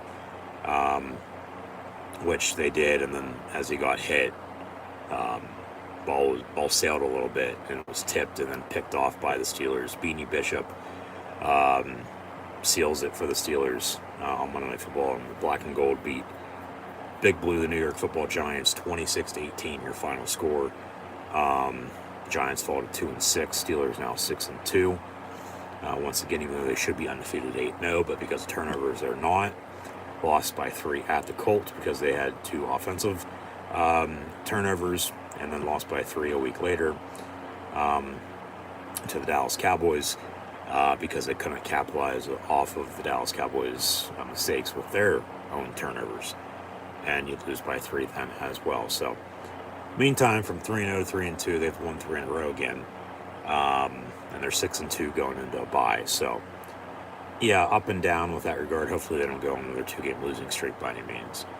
Because then that would be the up and down balance and some consistency, but inconsistent for sure in that regard. But it's still turnovers, but now they're finding ways to... They're still finding ways to get them, but their past couple games they're finding ways to score off them when they couldn't, before then. Still have a running game, like I said, still have a defense. Still has Boswell and special teams in it. And it's just not Boswell kicking field goals. It's obviously saw the punt return for a touchdown. Need a kickoff return for a touchdown for sure with the new kickoff the way it is. But I don't know if you're going to get that because we've only had 2, I think, in the whole league this year. But it's more so blocked extra points, blocked field goals, blocked punts, and it's the field position, part of the game. It is clock management, time position as well. They're just good teams find ways to win. They do. Obviously still came down to the wire here. And now they're 6-2. So, even though they should be undefeated at now, they're 6-2. I'll take it because it could be a hell of a lot worse. And now they're going to go into the bye week with a win, momentum. They can rest up, and then you got the back half of the schedule coming up. They'll go to Washington on Veterans Day weekend, and then they'll host Baltimore before they got to go to Cleveland on a Thursday night. That's the week before Thanksgiving. And then they play the following Sunday after Thanksgiving at Cincinnati. So that's the next month from now at the end of October to the end of November before you get into December. And we all know about the Steelers unleashing hell in December. But they've taken care of business this first half. Now you're going to get a divisional play, like I said, plus a few other games with crossovers. Like I said, they still got to go to Washington. They still got to go to Philly, in the NFC East, as they already hosted the Cowboys and Giants. You got to play Baltimore twice. You got to play Cleveland twice, and you got to play Cincinnati twice. You get the Chiefs at home on Christmas with both those teams as good as they are. That'll be a damn good game. So, still one game at a time. We'll see what they do. NFL trade deadline next week, if anything at all. It'll be interesting to see that. Obviously, they've been in talks with potential wide receivers for months and months and months, but have not made any moves whatsoever. They're banged up front, but, hopefully going to get, some of those guys back potentially by season's end come playoff time as well, even though they're on IR. We'll see, if they're good to go then. But even with the line up front, they're playing pretty damn good. They're blocking well. They're running the ball well. We'll get to the stats here in a minute. Like I said, regardless of who's playing quarterback, they've won with both of them. So I don't think that it really matters who's starting, who's playing quarterback. Even though, yes, they've looked better with Russell Wilson the past 2 weeks than they did in 6 games at 4-2 with Justin Fields. But it's the deep ball versus mobility is what it comes down to. And you can be balanced with the strong running game they have with some mobility, but then the deep ball versus a running game and then mobility but no deep ball, if you catch my drift there. You still just want to, be balanced, consistent, work the sticks, get first downs, move the ball, score points. It took them to the second half, to both teams for that matter, third quarter for the Steelers, fourth quarter for the Giants in this game, but to score touchdowns. You had 6 field goals, 3 on each side by the Giants and Steelers, 9 at halftime. Obviously, yeah, there were touchdown drives, but penalties were called, and touchdowns off the board then, so no touchdown. You settle for 3. So Pittsburgh ended up with 26 points. They very well could have had, say, 34. Another 30-point game for the third consecutive week. Because 26, and you take off 2 of those 3 field goals in the first half. One's for sure touchdown drive, the other one's right there. I mean, yeah, you're looking at 26 they had, maybe 27, 30. Like I said, 34 to max, and at that point, you take everything else you got. But, you still win. I mean, yeah, it's a 1-score game at the end of the day. You won by 8, but win's a win at the end of the day. That's all that matters. That's all anybody cares about. So just win, baby. But, yeah, the Steelers do just that. 26-18, your final score over the Giants. And like I said, they'll get into the bye week with momentum. And they got to continue to ride this wave through the bye week and in the second half now of the season into divisional play and take care of business then as well. Because then if so, they're going to be sitting pretty. Now, if they, say 500 down the stretch, like, okay, you're still going to be in the thick of it, come playoff time for the most part. They normally always are anyway. So right now, I'm not that concerned or worried about that. Now, if they go on a fucking losing streak for a good month or month and a half, 2 months, whatever the case may be, then, yeah, you're in trouble. And then you're going to need a bunch of help. But hopefully it doesn't come down to that. Hopefully they can take care of business and the rest will sort itself out. Because that's when it's, good, because, you're playing, your best football. Because you don't want help unless you absolutely need it. You don't. Like your last resort. You tried everything else. So if they can just continue to take care of business, you're 6-2 through the first 8 with a bye week coming up. And then you got what you got left. Do the math. Like you're 10 plus wins, 11, 12 wins. Maybe more. Maybe less so too. Or maybe somewhere right there in the middle. But we all know come, November, December, January, whoever has momentum, whoever's red hot, whoever's playing their best football is going to be the team to beat, and the one that's going to hopefully keep winning into the playoffs, through the playoffs, to the Super Bowl, and in the Super Bowl, and then you're hoisting the Lombardi at the end of the season. And then they also are, I might add, as we all know from last week, celebrating 50 years of their first Super Bowl win, which was Super Bowl 9 in New Orleans. And Super Bowl 59 this February is also in New Orleans, I might add. So, obviously, we'll see what happens. That's why they play the game inside on the paper, side on the field. But big win for sure, because it was 9 at halftime, and it's like, well, even early third quarter, neither team was really doing much. Defense was locked down and made stops, and shit, they weren't even kicking field goals, weren't doing anything, or punting, and then get a punt return for a touchdown. There's your spark. Offense, gets the ball back after a defense stop. They drive and score. You go up 14. Yeah, they inch back, but you still held them and, put them down. So Steelers beat the Giants 26-18, your final score. So update some stats now. As normally, as always during a normal live play watch on extra stream, we would have been doing this throughout the whole entire game, but obviously this game was on last night. Was not home, once again, as mentioned. Did not watch it until now, so thanks for tuning in and listening. So I couldn't update any stats throughout the game as I was watching it, because the game was already final, obviously, and the stats were already done. So, of course, didn't want to see who had won until I had watched it. So, in the meantime, we'll update these final stats and scores now.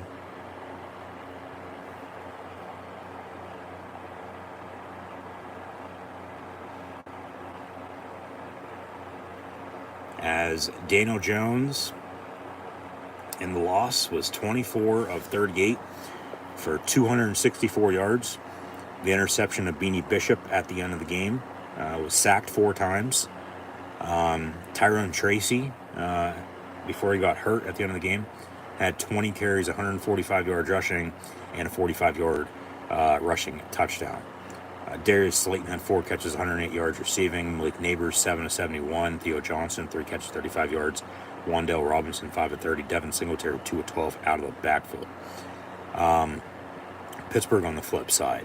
Russell Wilson was 20 of 28, 278 yards passing, and a touchdown. Was also sacked 4 times, I might add. So both teams were able to run the football. So good blocking up front, but then both defensive lines were also able to get after the quarterback and sack the opposing quarterback 4 times apiece. Russ was 20 of 28, 278 touchdown, sacked 4 times. Najee Harris, his 3rd consecutive 100-yard rushing game, 19 carries, 114 yards on the ground. Had 3 catches, 17 yards out of the backfield, I might add as well. Jalen Warren, 9 carries, 46 yards rushing, 2 catches, 13 yards for him as well. Russ, 3 of 7 on the ground.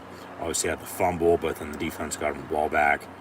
And then they had to punt because they couldn't get it to 2 minutes without getting a first down. And so the Giants got the ball back, but then the interception by Beanie Bishop. The BB gun, the Beanie Baby. How nobody drafted him beats the hell out of me, but I can tell you, Pittsburgh glad to have him for sure as their nickel in this steel curtain defense. And as I've mentioned before, they still have Cam Sutton, former Steeler, went to Detroit, played in Motown last year, got cut by the team after an incident this past offseason, and then Pittsburgh re-signed him, but then he got suspended by the league for 8 games, so that suspension's up. Obviously, Pittsburgh has a bye next week, so he's going to come back after the bye. So they'll have him on defense next time they play. Russ once again, 20 of 28, 278 touchdown. Najee had 19 carries, 114 yards rushing. Jalen Warren, 9 of 46. Russ, 3 of 7. George Pickens with 4 catches, 74 yards. Had a touchdown, but remember, called off because of a penalty. Van Jefferson, 4 catches, 62 yards. Has had a touchdown last week, shown signs here in this game he could be number 2. Calvin Austin had a punt return for a touchdown, had a 30-yard receiving touchdown as well. Hell, he might be the number 3. If they're content with that, they might not make any moves then for a receiver for all we know. I mean, I'd still like to probably get somebody in there, but at this rate, who knows? I mean, they might not. Honestly, probably won't do anything, to be honest with you, just knowing them. But then, over the past couple years, they've made some moves that you wouldn't necessarily think they'd ever fucking make, But obviously, name of the game is winning. So obviously just do what it takes to find a way to win. Add to the team. So we'll see just overall. And we'll have more info on all that the next time they play. Next time you'll see me. Which will be Veterans Day weekend that Sunday. 11/11/24, November the 11th. Like I said, they play at Washington. I believe that game is at 1 o'clock. Very well could get flexed to, say, 4 o'clock game. I haven't looked that far ahead. What the schedule entails. Actually, I will look into that now that we're going to recap and preview college football in the NFL here momentarily as well, just to see. Obviously, Washington was coming off of a big win on Sunday with a Hail Mary against the Chicago Bears. But Steelers will be up against a rookie quarterback in that game, and potentially the offensive rookie of, let alone the rookie of the year candidate in the NFL. We'll see. Darnell Washington had a big catch for 29 yards. He's come on at tight end behind Pat Fryermuth, who had 2 catches, 19 yards tonight. Naj, as mentioned, 3 of 17. Jalen Warren, 2 of 13. Michael Pruitt had a catch for 10 yards as well. Joey Porter Jr. had 8 total tackles. Patrick Queen also with 8. TJ was 7. Of course, Beanie Bishop had the interception, but they had 4 sacks on Daniel Jones, and it was 2 apiece. Alex Highsmith and TJ Watt with officially 6 tackles for loss. 1 Larry Obi, 1 Kenobi Ogunjobi, 1 by Landon Roberts, and then technically Highsmith and Watt on those 2 sacks apiece, also credited for 2 tackles for loss as well. Austin, of course, the 73-yard punt return for a touchdown. Boswell was good on his 2 extra points, but 4-4 on field goals, as actually both kickers were good on 4 field goals apiece. Remember, it was 9-9 at halftime. They both kicked one more field goal in the second half. So, that's 12 points. That's what Greg Joseph ended up with. And, the Giants have another 6 points on the touchdown, but then they went for 2, didn't get it. So, that's how they get their 18. And then Boswell, 4-4, Long, a 31. But then he was also 2 of 2 on his 2 extra points, the 2 touchdowns the Steelers had on the punt return and the passing touchdown. So he had 14 points. So, do the math. There's no kicking game because the special teams was crucial in this game for sure, along with the line of scrimmage and the run game and the defense making stops. And that's just your typical game, and what more could you ask for, in a game like this with a lot of history with the Giants and Steelers, with the Rooney's and Maras. Like I said, do the math though. 18-12, the Giants end up with 6 if there's no kicking game, and then 26-14. The Steelers end up with 12. So it's still a 1-score game. 26-18 or 12-6. At the end of the day, which that'd just be odd. That'd be 2 touchdowns and no extra points because they went for 2 and didn't get either of them. And then just the 1 touchdown for them, and they went for 2 as well and didn't get it, which they, did and didn't. But yeah, so. And Waitman's been punting pretty well for him in absence of Bill Burr, Cam Johnson, who has been out since week 1 with his injury. So those are your stats in the box score. Overall team stats, Steelers had 20 first downs compared to the Giants 17. 12 of them on passing first downs, and then 6 on rushing first downs, and then 2 on first downs from penalties. They were 6 of 13 on third down. The Giants 5 of 15. So, both teams were, right around below 50%. Giants were 1 of 1 on fourth down. They had 4 more plays, and the Steelers at 67-63. Steelers with 426 total yards there to 394. The Giants, both teams had 11 total drives. Steelers averaged about another yard per play. Had 259 passing, 167 rushing. Giants not far off, 237 to 157.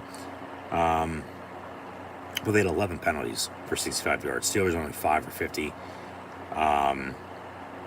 Obviously, you had a fumble, and then the interception at the end of the game. Giants actually won time possession battle as well. I might add 30-42 to 29-18. But the Steelers at the end of the day pick up the win, 26-18. And they'll get to 6-2 going into the bye week. And they'll host Washington in 2 weeks' time. And you look at week 10 when they return. The Giants will actually be in Germany that day. Steelers skins the football team in D.C., Landover, Maryland, the Washington Commanders. Both teams right now are 6-2. Washington, do they play next week?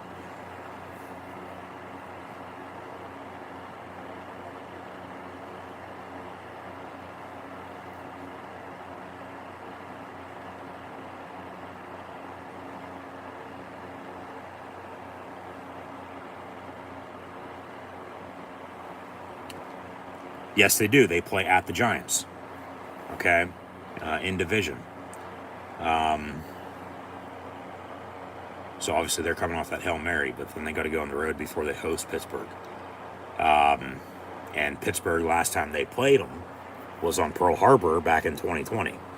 It was that Sunday game, like a week or so after Thanksgiving, but was moved to Monday because of the Steeler-Raven game that was supposed to be played on Thanksgiving, but because of COVID, they pushed the game back to the following Sunday, let alone Monday, Tuesday. And then remember, that was that Wednesday afternoon game, early December in 2020. And then the Steelers were supposed to host Washington that Sunday, but then they had to move it back another day to give the Steelers enough time in between games. And they played that Monday afternoon at like 4:30, 5 o'clock, if you recall. So, and now they're playing in less than 2 weeks after the Steeler bye week. In the meantime, though, this past week in the NFL, we had the Rams beat the Vikings on Thursday Night Football 30-20, excuse me. Had a penalty with the officials that wasn't called, that put the game away. Rams ended up winning. Obviously, we know how the officiating is. It sucks. But I don't have a problem with it as long as you call it down the middle, you know. Or if I can live with it, you know, if it's all right, see with my own two eyes, it's a clear-cut penalty, then okay, whatever. But yeah, that was Thursday Night Football. The Rams beat the Vikings 30-20. Eagles beat the Bengals on Sunday, 37-17. Browns with a big win over the Ravens, 29-24. I say big win because now with the Ravens losing to the Browns and the Bengals lost to the Eagles, Steelers won here on Monday Night Football against the Giants. Steelers are top of the AFC North at 6-2, followed by the Ravens behind them at 5-3. And then it's, you know, both Ohio teams not playing that good this year. The Lions put up 52 on the Titans, 52-14 win for Detroit. The Cardinals won on a game-winning field goal at Miami, and Tua's return, 28-27. The Jets lost again, 25-22 at the Patriots. Falcons beat the Bucks again, 31-26. Packers won on another game-winning field goal as they did also last week, 30-27 at the Jags. Texans 23-20 win at home against the Colts. Had a game with an odd score early, but it ended up 26-8. Chargers beating the Saints. Bills with 31-10 win at Seattle. Broncos 28-14 win at home against the Carolina Panthers. Chiefs went to Vegas, where they won the Super Bowl last year, and beat the Raiders 27-20. The Washington Redskins football team Commanders won on a game-winning Hail Mary as time expired against the Chicago Bears, and the Bears lose by 3, 18-15. Sunday Night Football was the 49ers beating the Cowboys 30-24, and then we just saw Monday Night Football from last night here on a Tuesday night, watching on 1 day delay. Thanks for tuning in and listening. Steelers beating the Giants 26-18. Next week now in the NFL, the Steelers will be off. They'll be on a bye, so no live play-by-play watch-along reactions for myself this upcoming weekend in the National Football League. I'll see everybody in less than 2 weeks on Veterans Day. It'll be Sunday, November the 11th, as the Steelers will play at Washington against the Skins. Football team, Commanders, D.C., Landover, Maryland. You get the gist. They're still the Redskins. You can call them the football team, Commanders. They're still and always will be the Redskins. You can't be fucking changing names years and years after they were already, you know, whoever they were. That'd be like changing the Pittsburgh Steelers back to the Pittsburgh Pirates. Because that's who they were when they first started back in 1933. And we know how the Pirates are in baseball, for God's sakes. But anyways, on Halloween next week, be the first game of Week 9, but the last game of the month. The Texans will play at the Jets.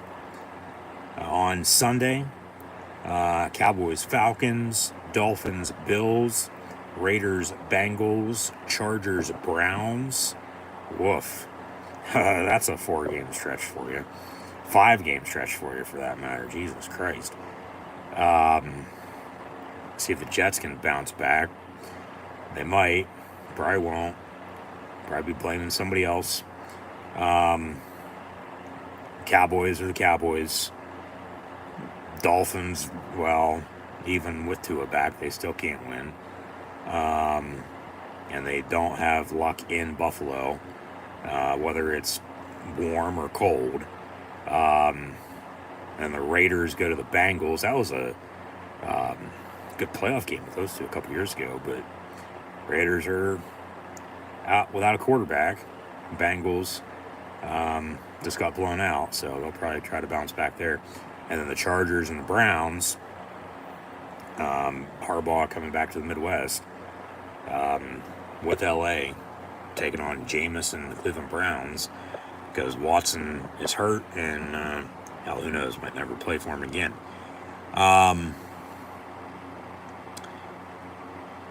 Even though they just came off of a big win against the Ravens, they'll probably be too high on their horse and fucking blow it.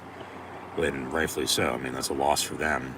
So as a Steeler fan, you want to root for the Chargers, the Raiders, and the Ravens host the Broncos. So Denver, yeah, as both those teams are 5-3. Also next Sunday, you'll have the Patriots and Titans. Skins, as mentioned, and the Giants in the NFC East. Saints, Panthers, Broncos, Ravens should be good. Jaguars, Eagles, Bears, Cardinals. Lions will be in Green Bay taking on the Packers. That should be good as well. Rams, Seahawks. Sunday Night Football is now Colts, Vikings, after they flexed that in recently in favor over of the Jags and Eagles. And then Monday Night Football next week on somebody's birthday is the Buccaneers and Chiefs in a Super Bowl rematch from a few years ago. Steelers obviously on a bye next week, as mentioned, and the 49ers will also not play. They'll be off. So that's the NFL recap with a preview. Now let's get into some college football. Obviously, we've been streaming college football, as we do, but just from a bye week 2 weeks ago and then this past weekend, we haven't got around to updating some scores from recently and previewing any games coming up. So we're going to recap now the past, not just 1 weekend of college football, but the past 2 weekends of college football before we preview this week. So sit back and relax and listen. This was officially 2 weeks ago on a Tuesday, because obviously college football plays through the week at this point in time in the season. But South Alabama beat Troy 25-9. Middle Tennessee State with a 14-5 win over Kennesaw State. Double overtime win for New Mexico State over Louisiana Tech 33-30. Western Kentucky 31-14 win at Sam Houston. UTEP 30-21 for their first win in about a year over FIU. Marshall 35-20 win over Georgia State. Virginia Tech beat BC by 3 scores, 42-21. Oregon shut out Purdue 35-0. BYU won on a last-minute touchdown, 38-35 over Oklahoma State in the Big 12. Duke with a 7-point, 23-16 win over Florida State. Fresno State won by 3 at Nevada, 24-21. Georgia went to Texas. Dogs barked at the Longhorns because Texas barked up the wrong tree. Even with the refs that night, calling this or not calling this, and then shit getting thrown on the field. 30-15 win for Georgia over Texas. Miami 52-45 win at Louisville as the Canes survive once again. Tennessee beat Alabama, smoking the cigar, 24-17. LSU with a 34-10 win against Woo Pig Suey at Arkansas. Iowa State held on to beat UCF 38-35. Had Clemson almost put up 50, 48-31 win at home against UVA. Notre Dame went to Georgia Tech and won. Neutral site game in Atlanta, even though Georgia Tech's based in Atlanta. They played at Georgia Dome, Mercedes-Benz Stadium, 31-13. A&M beat Mississippi State, 34-24. Indiana blew out Nebraska, 56-7. Kansas State went to Morgantown at night and beat the Mountaineers 45-18. Mizzou with a 21-17 win against Auburn in the SEC. SMU 40-10 win on the farm at Stanford. Illinois wore Red Grange throwbacks from 100 years ago and ran all over Michigan 21-7. Army with a 45-28 win over East Carolina. Navy with a win over Charlotte 51-17. Both those teams obviously at that point in time were ranked in the top 25, unbeaten. So Army Navy later on this year are going to be damn good. You'll have Wisconsin beating Northwestern 23-3. We'll get to the Wisconsin-Penn State game shortly. Thanks to anybody who tuned in and watched that this past weekend. UCLA picked up their first Big Ten win at Rutgers 35-32. Wake Forest 23-20 win at UConn. Arizona State looking for some kickers, so if you can kick, go to Tempe. 24-14 win for the Cincinnati Bearcats, though, at home against Arizona State in the Big 12, which is just weird. Louisiana Lafayette, 34-24 win at Coast Carolina. South Carolina with a 35-9 win at Oklahoma. Eastern Michigan, 38-34 win against Central Michigan. Temple with a 20-10 win over Tulsa. NC State won by 1 on the road at Cal, 24-23. As Cal's had a lot of close losses. Kansas 42-14 win at home against Houston. Washington State beat Hawaii 42-10. Old Dominion won by 10, 24-14 against Texas State. Another 10-point win for Miami, Ohio over Ohio in the MAC, 30-20. Bowling Green 27-6 against winless Kent State. Western Michigan 48-41 win at Buffalo. Toledo 13-6 win at Northern Illinois. South Florida 35-25 win at home against UAB. UTSA 38-24 win against FAU. Tulane beat Rice 24-10. USC with another close loss. 1 point, 29-28 game. Terps beat the Trojans. Colorado 34-7 win at Arizona against the Cats. Baylor 59-35 win at Texas Tech, which was a big win for the Bears in the Big 12. 50-45 win for New Mexico at Utah State.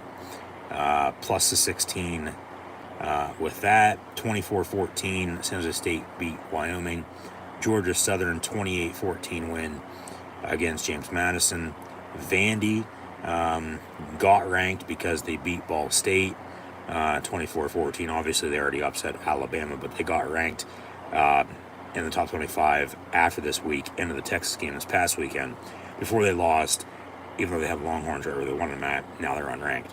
And what I should do, too, is update top 25 college football playoff rankings at the end of this, and then we're going to get into the NFL playoff standings, I might add, as well. And then we'll sign off after the Steelers just won. Arkansas State beat Southern Miss 44-28. Michigan State with a 32-20 win over Iowa. Hawkeyes cannot win in East Lansing whatsoever. Tough place to play for them. Memphis 52-44 win over North Texas. Florida 48-20 win in the Swamp against Kentucky. Colorado State 21-13 win at Air Force. UNLV went to Oregon State and won 33-25.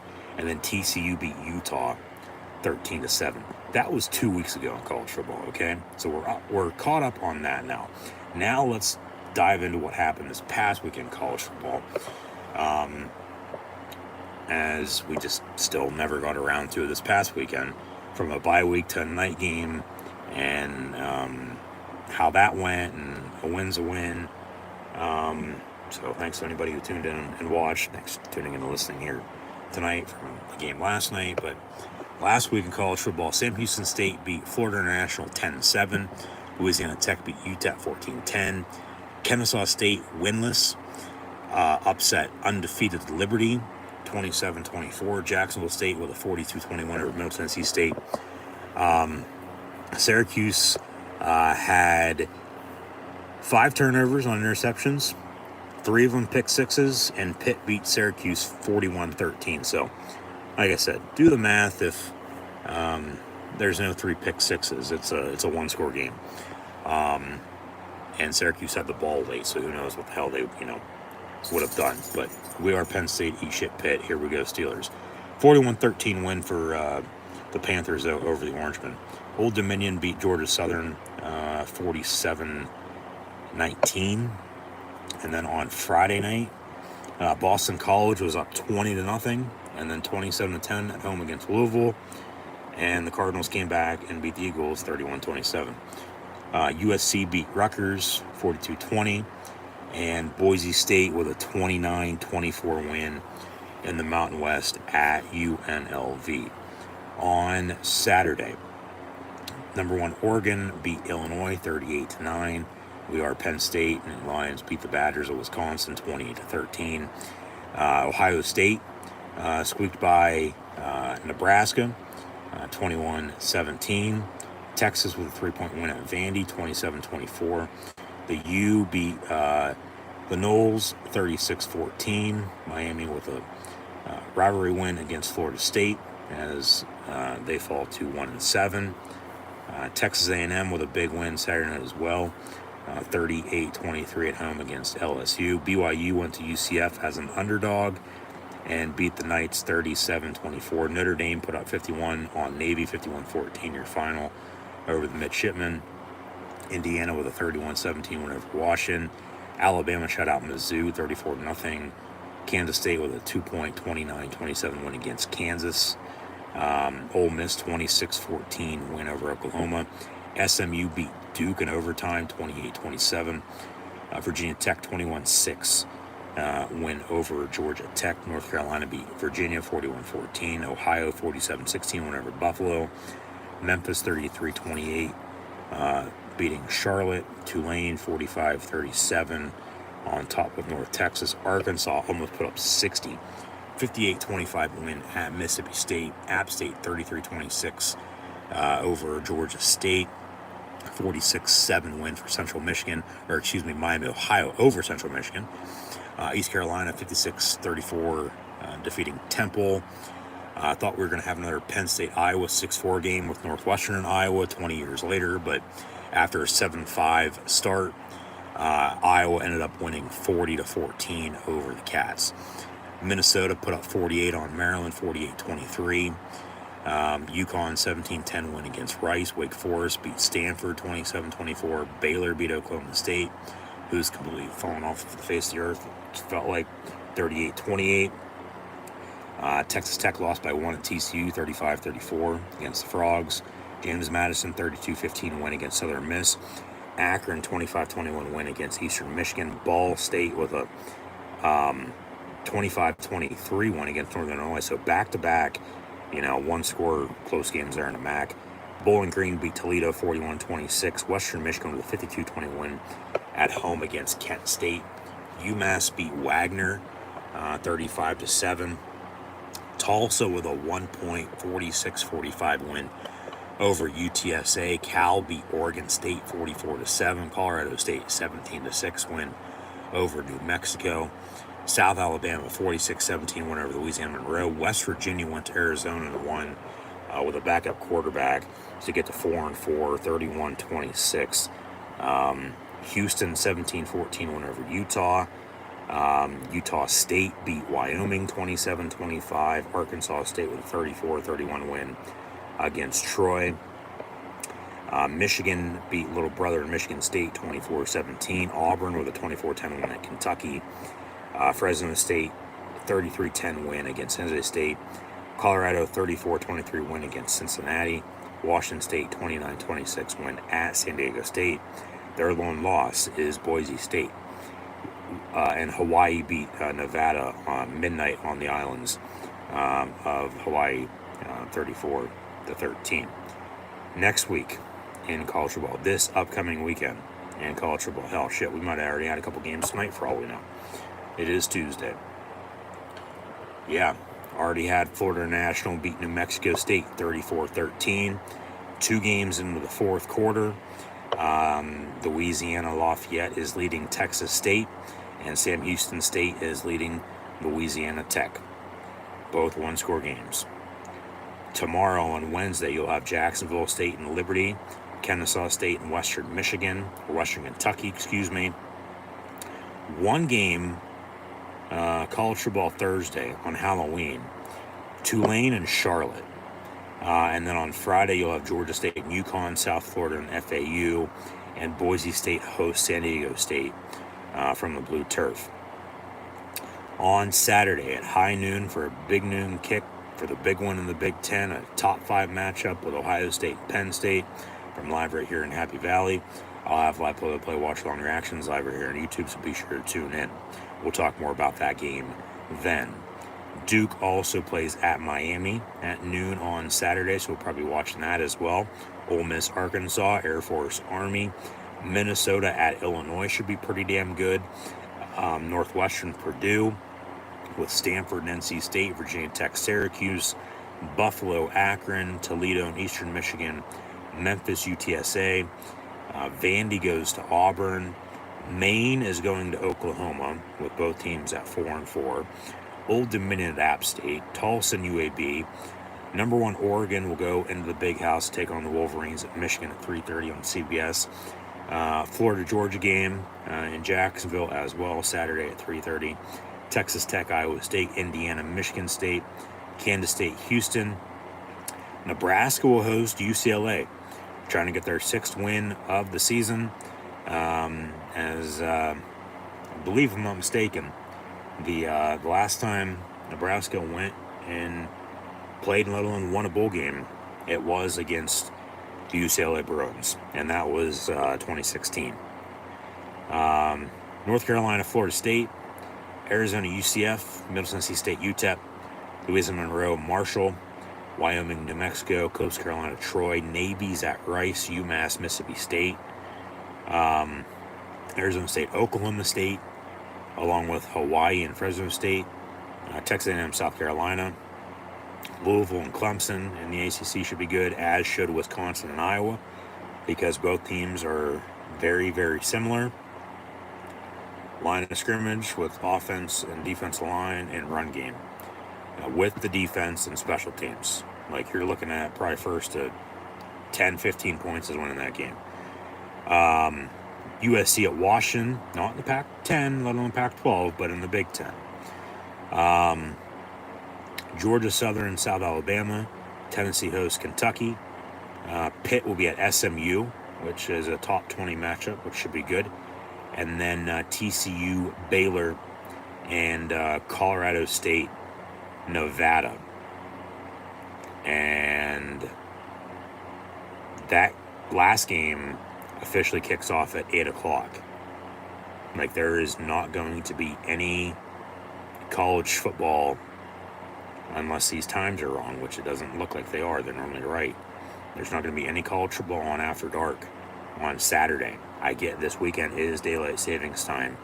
We will fall back, and next Sunday it's going to get dark at fucking 4:30 in the afternoon for the next, 4 or 5 months. It always does. Obviously, they want to get rid of daylight savings time. Well, folks, you can't control the sun. It's still going to get fucking dark when it gets dark, from November to March. That's next week now in college football. You look at the top 25 rankings in the sport. As the AP Top 25 poll was released on Sunday.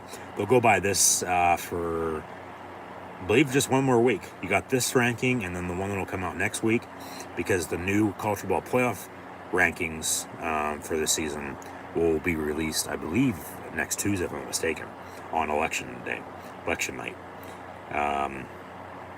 But right now, Oregon's number 1, Georgia's 2, Penn State 3, Ohio State 4, and Miami's 5. Texas, Tennessee, Notre Dame, BYU, and Texas A&M are 6 through 10, and then the rest of your top 25 are as follows: with Iowa State, Clemson, Indiana at 8-0 for the first time since 1967, Alabama, Boise State, who very well could be the highest ranked non-power 5, non-power 4 to get a cultural playoff spot come playoff time. So obviously you'll have your top 4 conference champs, and then the rest of the teams in as at-larges. If you're 5 through 8, you'll host. If you're 9 through 12, you go on the road in the first round. We'll get more into that later. But yeah, Oregon's 1, Georgia's 2, Penn State, Ohio State, Miami are your rest of the top 5. Texas, Tennessee, Notre Dame, BYU, A&M is your top 10. Iowa State, Clemson, Indiana, Alabama, Boise State to 15. And then it's LSU, Kansas State, Pitt, Ole Miss, SMU, Army, Washington State, Colorado, Illinois, and Missouri. That's your AP top 25 poll in college football right now. You look at the NFL standings, though, as we're right there at the midway point, entering week 9 for an 18-week season, 17 games. Buffalo's leading the AFC East at 6-2. As of now, they're probably going to be the only team out of the division to make the playoffs, because you have 3 teams with, as the Bills have 6 wins by themselves. The other 3 teams are the Dolphins, the Patriots, and the Jets have 6 wins total combined between the 3 of them, because they're Miami's 2-5, and then both the Patriots and Jets are both 2-6. Steelers at 6-2, leading the North. Baltimore's right behind them at 5-3. Right now, they're both going to be in. Cincinnati is 3-5. Cleveland at 2-6. Houston's leading the AFC South, also at 6-2. Indy's right behind them at 4-4, 2 games back. Jacksonville at 2-6. Tennessee at 1-6. The Chiefs are the last unbeaten in the NFL, AFC, NFC, for that matter. They're 7-0. Obviously, they had their bye recently, so they'll play every week from here on out. But like I said, Pittsburgh, they're 6-2. They probably should be 8-0, but they have 2 straight 3-point losses for a total of 6 points because of turnovers. We've talked about that. But yeah, the Chiefs are 7-0. They lead the West. Denver's right behind them at 5-3, and the Chargers are behind them at 4-3. So you look at the AFC playoffs. You're looking at Buffalo, you're looking at Pittsburgh, you're looking at Houston, you're looking at Kansas City as your divisional winners, and then you're looking at Baltimore and maybe Indy, but you're looking probably more so at Denver and the LA Chargers to make it as your 7 teams as of now. The Raiders are at 2-6, bringing up the rear in the West. But they need a quarterback, among a few other things, no doubt about it. In the NFC, the Washington Redskins football team, Commanders, they're 6-2 in the East. Philly's behind them at 5-2. Dallas being Dallas. Cowboys are the fucking Cowboys. No surprise here. They're 3-4. Giants fall to 2-6 after this loss. But then the NFC North, yeah, very well, along with the West, on any given day, might be the best division in football. Just not the NFC, but all football at this point in time. You have the Lions at 6-1. The Packers, who host the Lions on Sunday, they're 6-2. And then the Vikings are at 5-2, and the Bears are at 4-3, coming off the Hail Mary loss to Washington on Sunday. Atlanta's 5-3, leading the South. Tampa's behind them at 4-4. But remember, the Falcons already beat the Bucs twice so far this season, and they won't play now the rest of the year because the Thursday night game in this past week. And then the Saints are 2-6 after a 2-0 start. They've lost 6 in a row. And the Panthers, well, whether they started 1-0 and lost 7 straight, they're still 1-7. They are along probably with the Titans and it's probably a toss-up, probably a 3, 4, 5 fucking way tie for the other team who's probably the worst team in the league. But the Panthers are right there by themselves, no doubt about it. They're trash. They're absolutely fucking pathetic. And then the NFC West is a 3-way tie right now. top of the division with 3 different 4-4 teams with the Cardinals, 49ers, and Seahawks. And then the Rams are 3-4, so they're only half game back. So yeah, that's your NFL standings. So if you look at the NFC right now, it's going to be Washington, Detroit, Atlanta, and who knows in the NFC West, but the Eagles will probably make it. Packers will make it. Vikings might make it. Bucks might make it. And then, like I said, you have Arizona, San Fran, Seattle, and the Rams all 4-4 to 3-4 there. And, that's why they play the game. They decide on paper, decide on the field. It'll sort itself out. It always does. You'll get 7 in the AFC, 7 in the NFC. And then you'll have 14 teams squaring off to make it to the Super Bowl. And we'll see who's there come mid-February. But here we are at the end of October. And the Steelers get to 6-2 with a Monday Night Football win last night against the Big Blue New York Football Giants. Officially your final score once again. 26-18. So just want to say thank you to anybody and everybody who has tuned in and listened this evening. I know it wasn't live for the game. It was live for myself watching it because I wasn't home last night. But we watched it. It's what matters. We saw it happened. And still do what we normally do. Call us to see it. And so yeah, just thanks for tuning in and listening. Be sure to like, follow, subscribe on social media. Links in the description below. Pittsburgh now 6-2. They'll go on a bye before they go to Washington in 2 weeks' time. And like I said, right now that game's at 1 o'clock. But it very well could get, moved, say to 4 o'clock, or let alone flex to Sunday football, for all we know. Who knows? Because right now both teams are 6-2. The Steelers, who just beat the Giants, they play Washington next week. So obviously that's in division in the East, but Pittsburgh's now 1-1 against the East. They lost to the Cowboys. Probably should have beat them. Should have beat the Colts the week before. If they would have, they'd be 8-0, not 6-2. But because turnovers, once again, they are. It is what it is. But they're going into the bye week, 6-2, momentum, and hopefully they can get healthy and just continue to build. One play at a time, and keep running the football. Keep making plays offensively. Keep making stops on defense, relying on special teams, and just, keep getting better each day. Keep getting good while the getting's good, strike while the iron's hot. You have the potential, you have the chance to, like I said, after last week's game, there's going to be a lot of people pissed off, the way they won and the way they're winning, just not one game, 6 games. It could be more, should be more, but it isn't. It is what it is. But just, what else is there to say other than, who they've played, they've also had the same fucking chance, same opportunity to go out and beat them, and they haven't been able to. That's what I said, if they can continue to run the football. Najee's had 3 straight 100-yard games. Even before then, he was averaging, like I said, 20 and 70, 75, 80 yards a game. Just don't do anything stupid.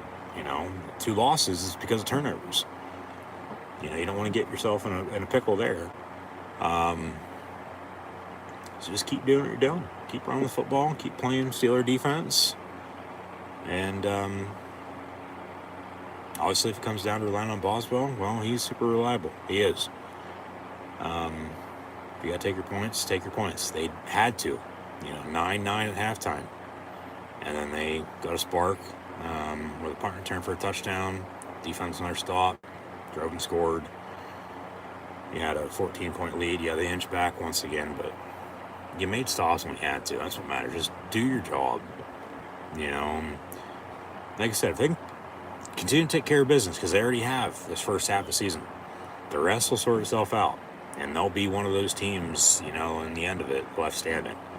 And everybody else is going to be looking around, standing there with a thumb up their ass like, what the fuck just happened? So, obviously, still at the end of the day, that's why they play a game. Just keep building, you know. You don't want to go backwards from here. You want to keep going forward.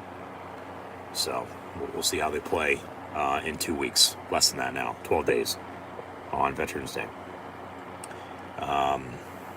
So, yeah. Off next week with a bye. No game. And I'll see everybody when they go to Washington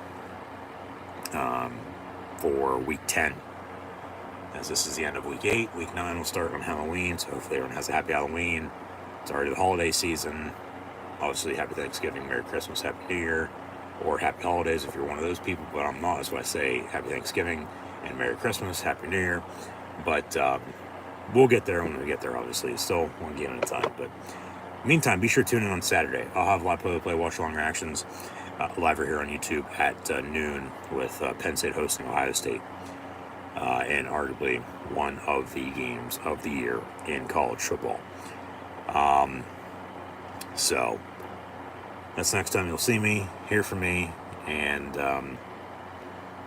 just be sure to subscribe.